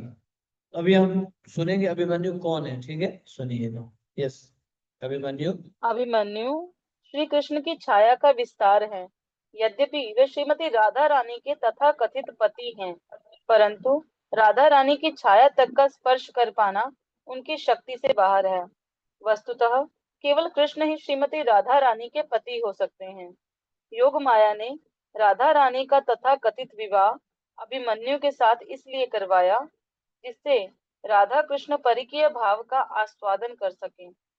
रस की दृष्टि से परिकीय भाव स्वकीय भाव से अधिक तीव्र एवं आनंदप्रद होता है, परंतु शिला प्रभुपाद हमें सचेत करते हैं कि हम इन दिव्य भावों को सही दृष्टिकोण से समझें और कभी इनकी नकल करने का प्रयास बिल्कुल ना करें। ये भौतिक जगत आध्यात्मिक जगत का विकृत प्रतिबिंब है। ये सरोवर के तट पर लगे वृक्ष के समान है। सरोवर में वृक्ष की परछाई देखने पर हमें उसका ऊपर का भाग नीचे दिखाई देता है और नीचे का भाग ऊपर दिखाई देता है। इसी प्रकार जब परिकीय भाव भौतिक जगत में विकृत होकर प्रतिबिंबित होता है तो ये सर्वाधिक निकृष्ट है। इसलिए जब लोग श्री कृष्ण और गोपियों की रासलीला की नकल करते हैं तो वे केवल दिव्य परिकीय भाव के विकृत निकृष्ट प्रतिबिंब का ही भोग करते हैं। भौतिक जगत में दिव्य परिकीय रस का आनंद ले पाना संभव नहीं है। श्रीमद् भागवतम में कहा गया है कि व्यक्ति को स्वप्न या कल्पना में भी परिकीय रस की नकल नहीं करनी चाहिए। ऐसा करने वाले लोग निश्चित ही हलाहल विष का विष पान करते हैं। तो यहाँ महत्वपूर्ण बात बताया गया है कि जो है अभिमन्यु कौन है? छाया, भगवान के ना छाया ने बताया गया, श्री कृष्ण की छाया का विस्तार है। कृष्ण श्रीमती राधा रानी से तो कृष्ण ही विवाह कर सकते हैं, कृष्ण ही उनके स्वामी बन सकते हैं, लेकिन ये छाया है इसलिए इनका भी अधिकार है ना, छाया कृष्ण के ही छाया है। तो और दूर क्यों हो गया राधा कृष्ण? परकिया भाव, परकिया भावे जहाँ ब्रजेते ब्रजा। परकिया मतलब दूर में रहने से ना, प्रिया प्रियतम, दूर में रहने से प्रेम और बढ़ता है। पास में रहने से इतना नहीं बढ़ेगा जितना दूर में रहने से। एक दूसरे का याद करते हैं ना, जैसे आपके घर वाले कोई परदेश चले जाए या कोई है ना दूर चले जाए, आप दिन भर सोचेंगे, फोन करेंगे, टेलीफोन करेंगे, बात करेंगे, कहाँ हो, कैसे हो, क्या खाया, ठीक हो या नहीं हो, लेकिन पास में होने से ध्यान नहीं रखेंगे ज्यादा, है नहीं? इसी तरह राधा कृष्ण भी दूर में रहने से उनका जो स्नेह बढ़ता है, प्रेम बढ़ता है, इसको बोलते परकिया। लेकिन यहाँ बताया गया ये भौतिक संसार में इसका नकल मत करना। तो भौतिक संसार में परकीय भाव नहीं हो पाएगा, आध्यात्मिक जगत में ही है ना। यहाँ ये इस प्रकार से शिल प्रबोध हम लोगों को चेतावनी दी थी। ठीक है, अब आगे पढ़िए, थोड़ा सा लंबा है चैप्टर। भक्त भक्तगण राधा कांत मंदिर के प्रांगण में बैठ गए। सब लोग जावट में हुई मनोरम एवं विनोदपूर्ण लीलाओं को सुनने के लिए आतुर हैं। श्रील विश्वनाथ चक्रवर्ती ठाकुर की पुस्तक चमत्कार चंद्रिका में ऐसी 4 लीलाओं का वर्णन मिलता है। मैंने भक्तों को इनमें से 2 लीला सुनाने का निश्चय किया और साथ ही में ब्रजवासियों द्वारा सुनाई जाने वाली एक प्रचलित कथा भी सुनाऊंगा। एक समय श्रीमती राधा रानी अपनी सखियों के साथ प्रतिदिन प्रातः यमुना स्नान का व्रत कर रही थी, किंतु कुटिला को संदेह था कि यमुना स्नान के बहाने श्रीमती राधा रानी कृष्ण से मिलने का प्रयास करती हैं। एक दिन उसने बिना सूचना दिए यमुना पर जाने का निश्चय किया। मैं राधा रानी को रंगे हाथों पकड़ना चाहती थी। जैसे ही कुटिला उस कुंज के पास पहुंची जहाँ राधा कृष्ण हंसी मजाक एवं विश्राम कर रहे थे, श्रीमती राधा रानी की एक दासी ने उसे आते देख लिया। उसने तुरंत सबको इस संकट की सूचना दी। गोपियां घबरा गई, परंतु श्याम सुंदर ने मजाक करने के लिए तुरंत एक युक्ति सोची। कुंज से निकलकर कृष्ण ने अभिमन्यु का वेश बना लिया। मार्ग पर कुटिला को रोककर उसने झूठ कहा, मैं अपने युवा बैल को खोज रहा हूँ जो घूमता फिरता इसी क्षेत्र में आया है। तभी कृष्ण ने कुटिला से कहा कि वह कुंज में जाकर देखे कि वहां क्या हो रहा है, और वह स्वयं छिपकर वहां होने वाली बातें सुनने लगे। कुटिला और गोपियों के बीच एक विनोदपूर्ण वार्तालाप आरंभ हुआ। कुटिला को आया देख ललिता देवी ने पूछा, अरे कुटिला, क्या तुम यमुना में स्नान करने आई हो? कुटिला, नहीं। ललिता, फिर क्यों आई हो? कुटिला, तुम्हारी हरकतें देखने आई हूँ। ललिता, ठीक है, अच्छी तरह देख लो। कुटिला, ललिता, मैं जो कुछ जानना चाहती थी मैंने जान लिया है। ललिता, हम भी तो सुने, क्या जाना है तुमने? कुटिला, मुझे कुछ सुनाने की आवश्यकता नहीं है, क्योंकि इस स्थान से आ रही हरि की सुगंध अपने आप सारी कहानी कह रही है। श्रीमती राधा रानी और गोपियों के साथ तीखी बहस के बाद कुटिला वहां आई जहां अभिमन्यु बने कृष्ण छिपे बैठे थे। कृष्ण ने कुटिला से कहा कि वह मथुरा जाकर राजा कंस से कृष्ण की शिकायत करेगा और उनसे अपने सैनिक भेजकर कृष्ण को बंदी बनाने के लिए कहेगा। फिर उन्हें कुटिला को जावट लौटने तथा उनकी इस योजना को गुप्त रखने के लिए कहा। दोपहर तक आने के लिए कहकर कृष्ण वहां से चले गए। कुछ घंटों पश्चात कृष्ण जावट आए और जटिला को भी पूरी योजना सुनाई। कुटिला के समान जटिला भी कृष्ण के वेश को पहचान नहीं पाई। कृष्ण ने कहा कि वे मथुरा गए थे और कुछ ही देर में कंस के सैनिक आ रहे हैं। कृष्ण ने जटिला और कुटिला को सचेत करते हुए कहा कि कृष्ण अभिमन्यु का वेश बनाकर उन्हें धोखा देने तथा श्रीमती राधा रानी के साथ भोग करने की चाल चल रहा है। उन्होंने कहा, इसलिए बाहर से द्वार बंद कर दो और जब वह स्त्री भोगी यहाँ और जब वह स्त्री भोगी यहाँ आए तो उसे डांट फटकार कर बाहर से ही भगा दो। मैं भीतर तुम्हारी बहू के साथ हूँ, जिससे वह कृष्ण के आने पर बाहर ना आ सके। जटिला को तुरंत विश्वास हो गया कि कृष्ण ही उसका पुत्र अभिमन्यु है, और जब उसका वास्तविक पुत्र घर आया तो वह उसे डांट फटकार कर भगाने लगी। अभिमन्यु, माँ माँ, ये तुम क्या कर रही हो, कहकर रोता चिल्लाता रहा। ये देखकर वहां उपस्थित श्रीमती राधा रानी की सारी सखियां मुस्कुराने लगी। शिला विश्वनाथ चक्रवर्ती ठाकुर एक अन्य लीला का वर्णन करते हैं। उस दिन राधा रानी मान लीला कर रही थी। कृष्ण पहले ये लीला एक बार सुन लेते हैं तो संक्षेप में। तो आपने सुना है ना कि जो है राधा कृष्ण एक कुंज में मिला करते थे, तो उस समय कुटिला, कुटिला मतलब ननन, श्रीमती राधा रानी की ननन जो है, अब को ये बहाना कि आज मुझे पकड़ना है, ये क्या कर रहा है जाकर देखना है। तो उन्होंने ये संकल्प लिया, मुझे यमुना स्नान करना है। यमुना स्नान के बहाने से वहां उस कुंज में पहुंचने के लिए प्रयास की। तो तब तक एक सखी ने देख लिया कि ये कुटिला आ रही है, तो तुरंत कृष्ण ने कौन सा वेश धारण कर लिया, अभिमन्यु का वेश धारण कर लिया, है ना। अभिमन्यु का वेश धारण करके तो जो है वहां पे जो पहचान ना पाए कृष्ण को, तो ये लीला करने लगे। फिर तब तक जो है कृष्ण जो है अभिमन्यु बन के चले भी गए, जावट चले गए। देखो जो चित्र में देखो, जटिला कुटिला और अभिमन्यु, अभिमन्यु जो है काली से, वो कृष्ण है ना, कृष्ण अभिमन्यु बने हुए। तो वहां जाके जो है बोलते, मैं ही तो जो है अभिमन्यु, अभिमन्यु हूँ, ऐसे बोल रहे। तब तक उनका असली अभिमन्यु पुत्र भी आ जाता है वहां पे जो है। देखो कृष्ण क्या क्या लीला करते हैं राधा रानी से मिलने के लिए, किस प्रकार से जो अनेक लीलाएं करते हैं। हम्म, तो फिर कृष्ण पकड़ में आ जाते हैं। उस समय अभिमन्यु जो है मना करते हैं, कृष्ण को मत डांटो, आप कुछ मत बोलो, है ना। ये सभी लीलाएं चलती रहती है। और एक लीला सुनाएंगे महाराज जी, यस, नेक्स्ट लीला। शिला विश्वनाथ शिला विश्वनाथ चक्रवर्ती ठाकुर एक अन्य लीला का दोबारा पढ़िए मतलब। शिला विश्वनाथ चक्रवर्ती ठाकुर एक अन्य लीला का वर्णन करते हैं।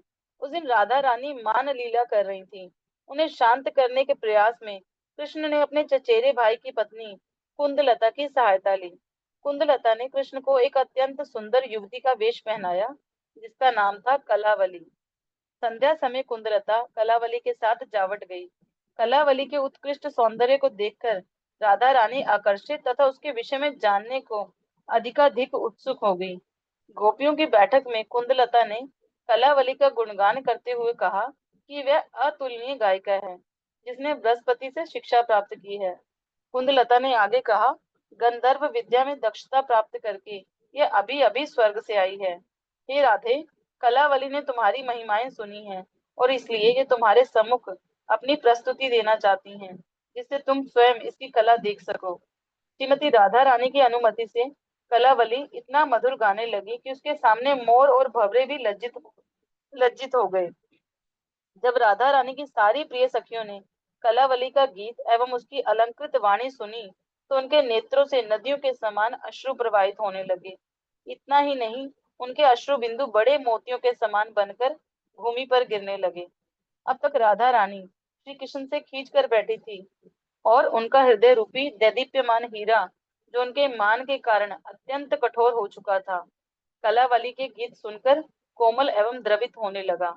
अपने हृदय परिवर्तन का अनुभव करके श्री राधा आश्चर्यचकित रह गई। श्रीमती राधा रानी कलावली से इतनी प्रसन्न थी कि उन्होंने उसे रत्नों का एक हार देने का निश्चय किया। ललिता को कृष्ण की चाल का भान होने लगा। जैसे ही राधा रानी कलावली के गले में हार पहनाने लगी, ललिता ने झुककर राधा रानी के कान में कहा, ये कलावली वास्तव में कृष्ण है।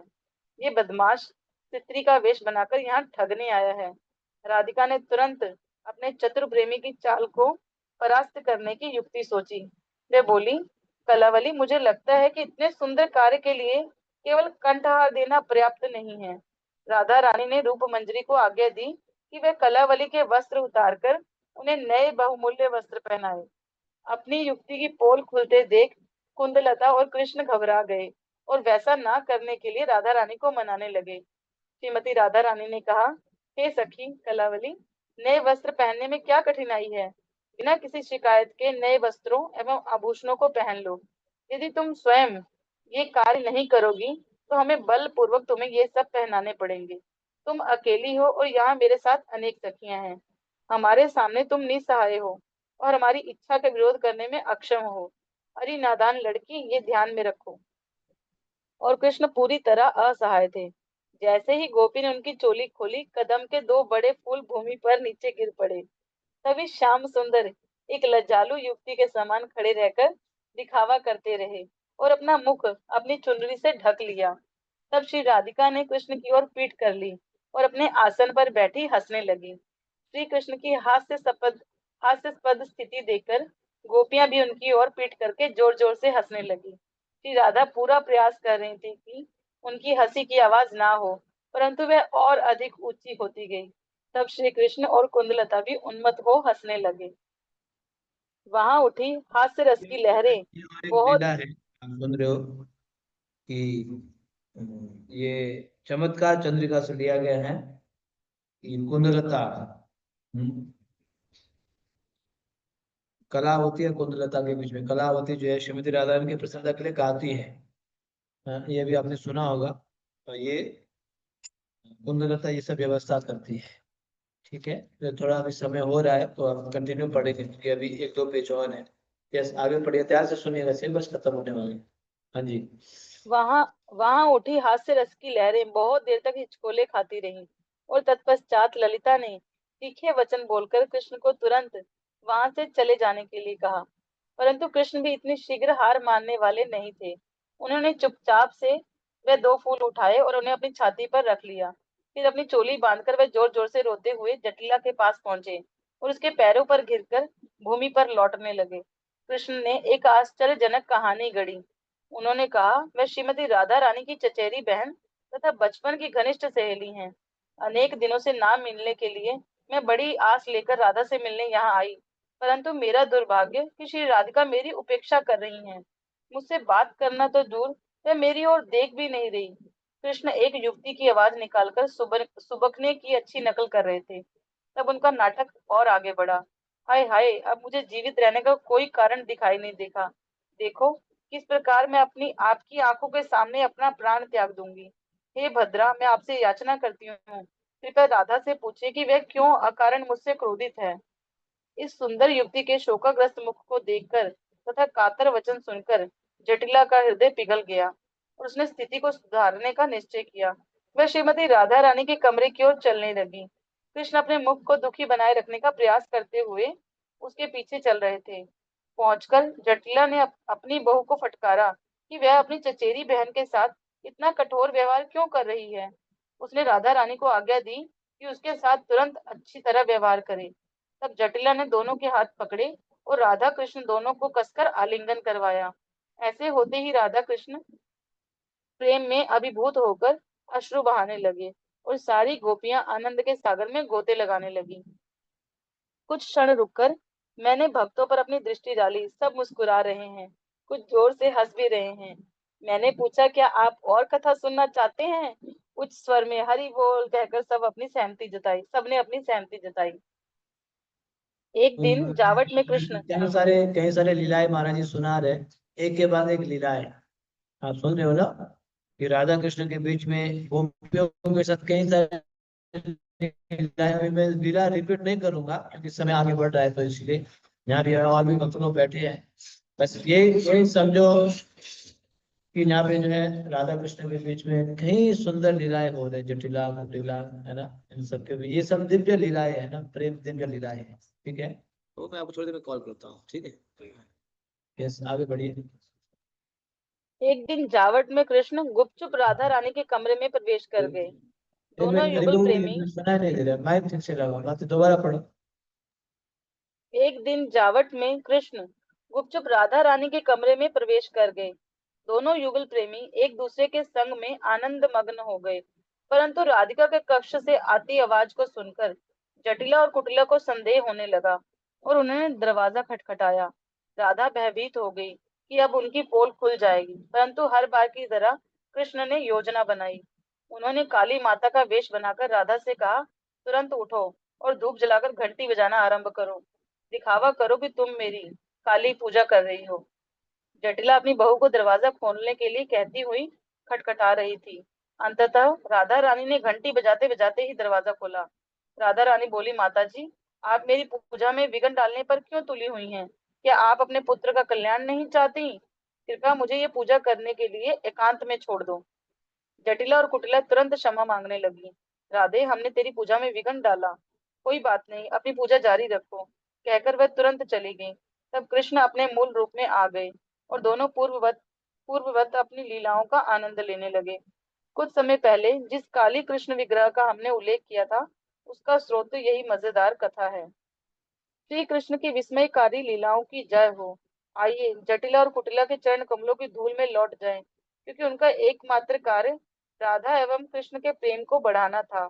यही प्रार्थना है कि हम अपनी शेष सांसें भगवान की अमृत भरी लीलाओं के स्मरण में व्यय कर दें, और तब हमारी सफलता सुनिश्चित होगी। जाने से पूर्व हम कुछ संकरी घुमावदार सीढ़ियों से होकर छत पर श्रीमती राधा रानी के चरण कमलों के चिन्ह देखने आए। शिला विश्वनाथ चक्रवर्ती ठाकुर लिखते हैं, जावट नगर का निर्माण महाराज वृषभानु ने अपनी पुत्री के आनंद हेतु किया था। राधा रानी अक्सर अपने भवन की छत पर बैठकर अपने प्रियतम के घर की दिशा में देखा करती, और इसी प्रकार कृष्ण भी जावटपुर की दिशा में देखते रहते। अपने वरिष्ठ संबंधियों की उपस्थिति में भी वो दोनों बच निकलते और अपने भवनों की छतों पर जाकर एक दूसरे की दिशा में देखते रहते। आपने सुना ये लीला कि एक दिन जो है भगवान श्री कृष्ण जो है श्रीमती राधा से मिलने के लिए उनके घर में ही चले गए, मतलब सासू माँ के घर में चुपके से, जो है जटिला कुटिला के घर में। जब कमरे में थे श्रीमती राधा जी के साथ भगवान, तब तो जटिला कुटिला को पता चल गया कि यहाँ भी कृष्ण आया हुआ है। तो अब जो है वो रूम के अंदर आने वाले हैं दोनों, तब तक कृष्ण अपने को क्या बना दिया, काली काली मैया। और राधा रानी को बोले तुम मेरी पूजा करो, ये लोग आएंगे तो बोल देना मैं जो है काली मैया की पूजा कर रही हूँ। बताओ, क्योंकि काली बन के खड़े हो गए, जीप वगैरह निकाले होंगे ऐसे करके तो तब तक जो है जब जटिला कुटिला आई तो क्रोध में होंगे, क्या कर रहे हो, कृष्ण है अंदर, कहाँ है ये कृष्ण, मिलने के लिए आए हैं। तो बोले कहाँ है कृष्ण, कहा कृष्ण कहाँ है, ये तो काली मैया है, हम तो पूजा कर रही है ना। आप लोग पूजा भी करने नहीं देते हो, ठाकुर जी की पूजा या मैया की पूजा। तो जो है श्रीमती राधा रानी ऐसे बोलने लगे, अरे क्षमा करो, हमें तो पता नहीं था काली पूजा चल रही है, क्षमा, तो क्षमा याचना मांगने लगी। इस प्रकार से देखो युक्ति पूर्वक कई सारे लीलाएं करते थे मिलन के लिए। ये बहुत विशेष लीला है, यह सभी एक दो में रह गया है, बस होने वाले हैं, आगे बढ़ो। राधा कांत मंदिर से बाहर निकलते समय मुझे वर्षों पूर्व जावट में हुई वह घटना स्मरण हो आई, और जब राधा रमन स्वामी मेरे साथ थे, हम दोनों ने कुछ दिन यहाँ बिताए। जैसे ही हम यहाँ पहुंचे, स्थानीय ब्रजवासियों ने हमसे कहा, महाराज, आप शुभ दिन एवं शुभ घड़ी में यहाँ आए हैं। कारण पूछने पर उन्होंने बताया कि वर्ष के कुछ माह श्रीमती राधा रानी अपने माता पिता के साथ रहने के लिए जावट से बरसाना जाती हैं, और आज ही वह बरसाना से जावट लौट कर आई हैं। जावट के एक विशाल खुले मैदान में नाश्ता दिया गया। नाश्ते में पूरी, सब्जी, दाल, चावल, पास्ता तथा ताजे फल हैं। प्रसाद सेवा करके हमने नंदग्राम कोशी सड़क पार की और कोकिला वन की ओर जाने वाली 3 किलोमीटर लंबी सड़क पकड़ी। हरे कृष्णा। आज आज ब्रेकफास्ट में जो है पास्ता प्रसाद है, परिक्रमा में, यानी परिक्रमा में, है ना। अब देख रहे हो क्या क्या है ना, बहुत ही सुंदर फल इत्यादि, सब्जी, दाल, चावल और पास्ता आदि। अब अंतिम एक पास्ता में वो पढ़ के खत्म हो गया, कोकिला में। पढ़ो कोकिला में। कोकिला वन, कोकिला अर्थात कोयल। भक्ति रसामृत सिंधु में वर्णन है कि एक दिन कृष्ण इस वन में आए और कोयल की हूबहू आवाज निकालने लगे। कुहू कुहू। उनकी आवाज सुनकर कोयलें इतनी उच्च स्वर में गाने लगी कि उनकी मिली जुली ध्वनि जावट तक पहुंच रही थी। जिसने भी पक्षियों के इस गीत को सुना, वह विस्मित रह गया। तब विशाखा ने जटिला से अनुमति मांगी, जिससे गोपियां जाकर कोकिलाओं को देख सके। इस प्रकार श्रीमती राधा रानी और उनकी सखियां श्री कृष्ण के संग लीलाओं का आनंद ले सकी। वह वन जहाँ श्री कृष्ण ने कोकिल के समान आवाज निकाली थी, कोकिला वन कहलाया। आसपास के वृक्ष एवं झाड़ियां रंग बिरंगे पक्षियों से भरी हैं। खेतों में गायें चर रही हैं और एक ग्वाला उन्हें घर लौटने के लिए पुकार रहा है। दोपहर के कुछ बाद हम अपने पड़ाव पर पहुंच गए। कोकिला वन गांव में खुले मैदान तथा चारों ओर घर एवं बाजार है। यहाँ हम श्री श्री राधा कोकिला वन बिहारी के मंदिर गए। इसके साथ ही लगकर शनिदेव का मंदिर है। शनिवार के दिन अनेक लोग शनिदेव से प्रार्थना करने कोकिला वन आते हैं, जिससे वह शनि के दुष्प्रभावों से मुक्त हो सके। हमारा सामान पहले ही पहुंच चुका है। उन्हें उठाकर हम अपने अपने नियत खेमों में पहुंच गए। कुछ भक्त खेमों में विश्राम करने लगे और कुछ वहां बने विशाल कक्ष में एकत्र हो गए। शेष दोपहर हमने विश्राम, प्रसाद एवं वरिष्ठ भक्तों से श्रवण में बिताई। साय होते ही हम संध्या आरती एवं दामोदर अष्टक के लिए श्री श्री निताई गौर सुंदर एवं शिला प्रभुपाद के चारों ओर एकत्र हुए।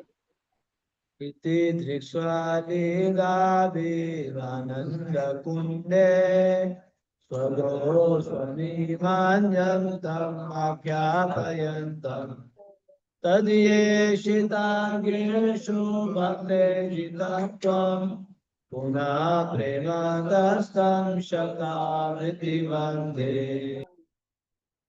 इन अद्भुत बाल लीलाओं से श्री कृष्ण सभी गोकुल वासियों को आनंद के सागर में निमग्न कर देते हैं। इस प्रकार वे भगवान के ऐश्वर्य ज्ञान में लीन लोगों के समक्ष घोषणा करते हैं, मैं केवल अपने प्रेमी भक्तों द्वारा ही जीता जा सकता हूँ। मैं प्रेम पूर्वक ऐसे दामोदर भगवान को बारंबार शत शत प्रणाम करता हूँ। श्रवण एवं कीर्तन के द्वारा हम सहज ही स्मरण करने लगते हैं। इसलिए आज गोपियों के विषय में इतना सुनने के बाद अन्य भक्तिमय कार्य करते समय भी हमें गोपियों के मनोभाव एवं लीलाओं का सहज स्मरण हो रहा है। हम विचार करने लगे कि किस प्रकार गोपियां उपरोक्त पद में वर्णित गहन प्रेम की मूर्तिमयी स्वरूपा थी। वस्तुतः ब्रज गोपियां सदैव कृष्ण के साथ विनोद करती, उन्हें डांटती और उनके ऊपर हंसती तक थी। यह उनके प्रेम का अद्भुत स्वभाव था, पूरी तरह खरा एवं तीव्र तथा किसी भी प्रकार के निजी आदर सम्मान की भावना से मुक्त। यहाँ तक कि जब कृष्ण उनके सम्मुख होते तो वे स्वयं भूल जाते कि वे कौन है। वे पूरी तरह उनके प्रेम द्वारा बंधकर उनके हो जाते। हरे कृष्ण। हरे कृष्णा हरे कृष्णा कृष्णा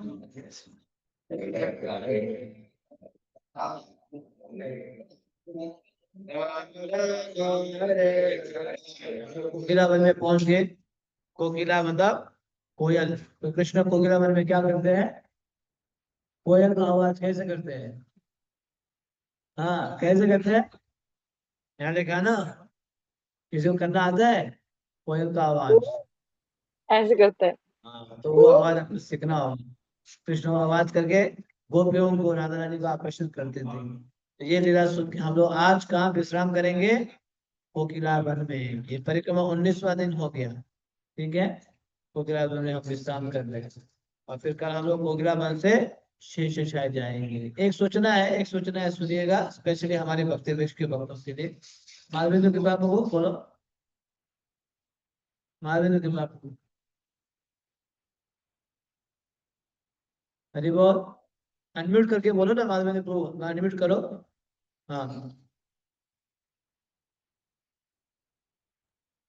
आवाज प्रभु नहीं जी आ तो रही? अभी आवाज आ रही है? प्रभु जी क्लास में है। हाँ, है।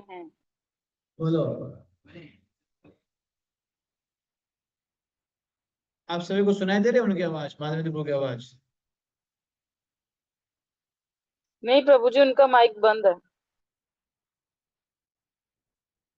प्रभु आप एक सिस्टम में तो अनम्यूट हो गया, दूसरा कौन सा है? हरे कृष्णा बोल जी, आ रही आवाज? आवाज हरे कृष्णा। आ रही है, बोलो। हरे कृष्णा बोल जी, दंड प्रणाम। सभी भक्तों को चरण दंड प्रणाम।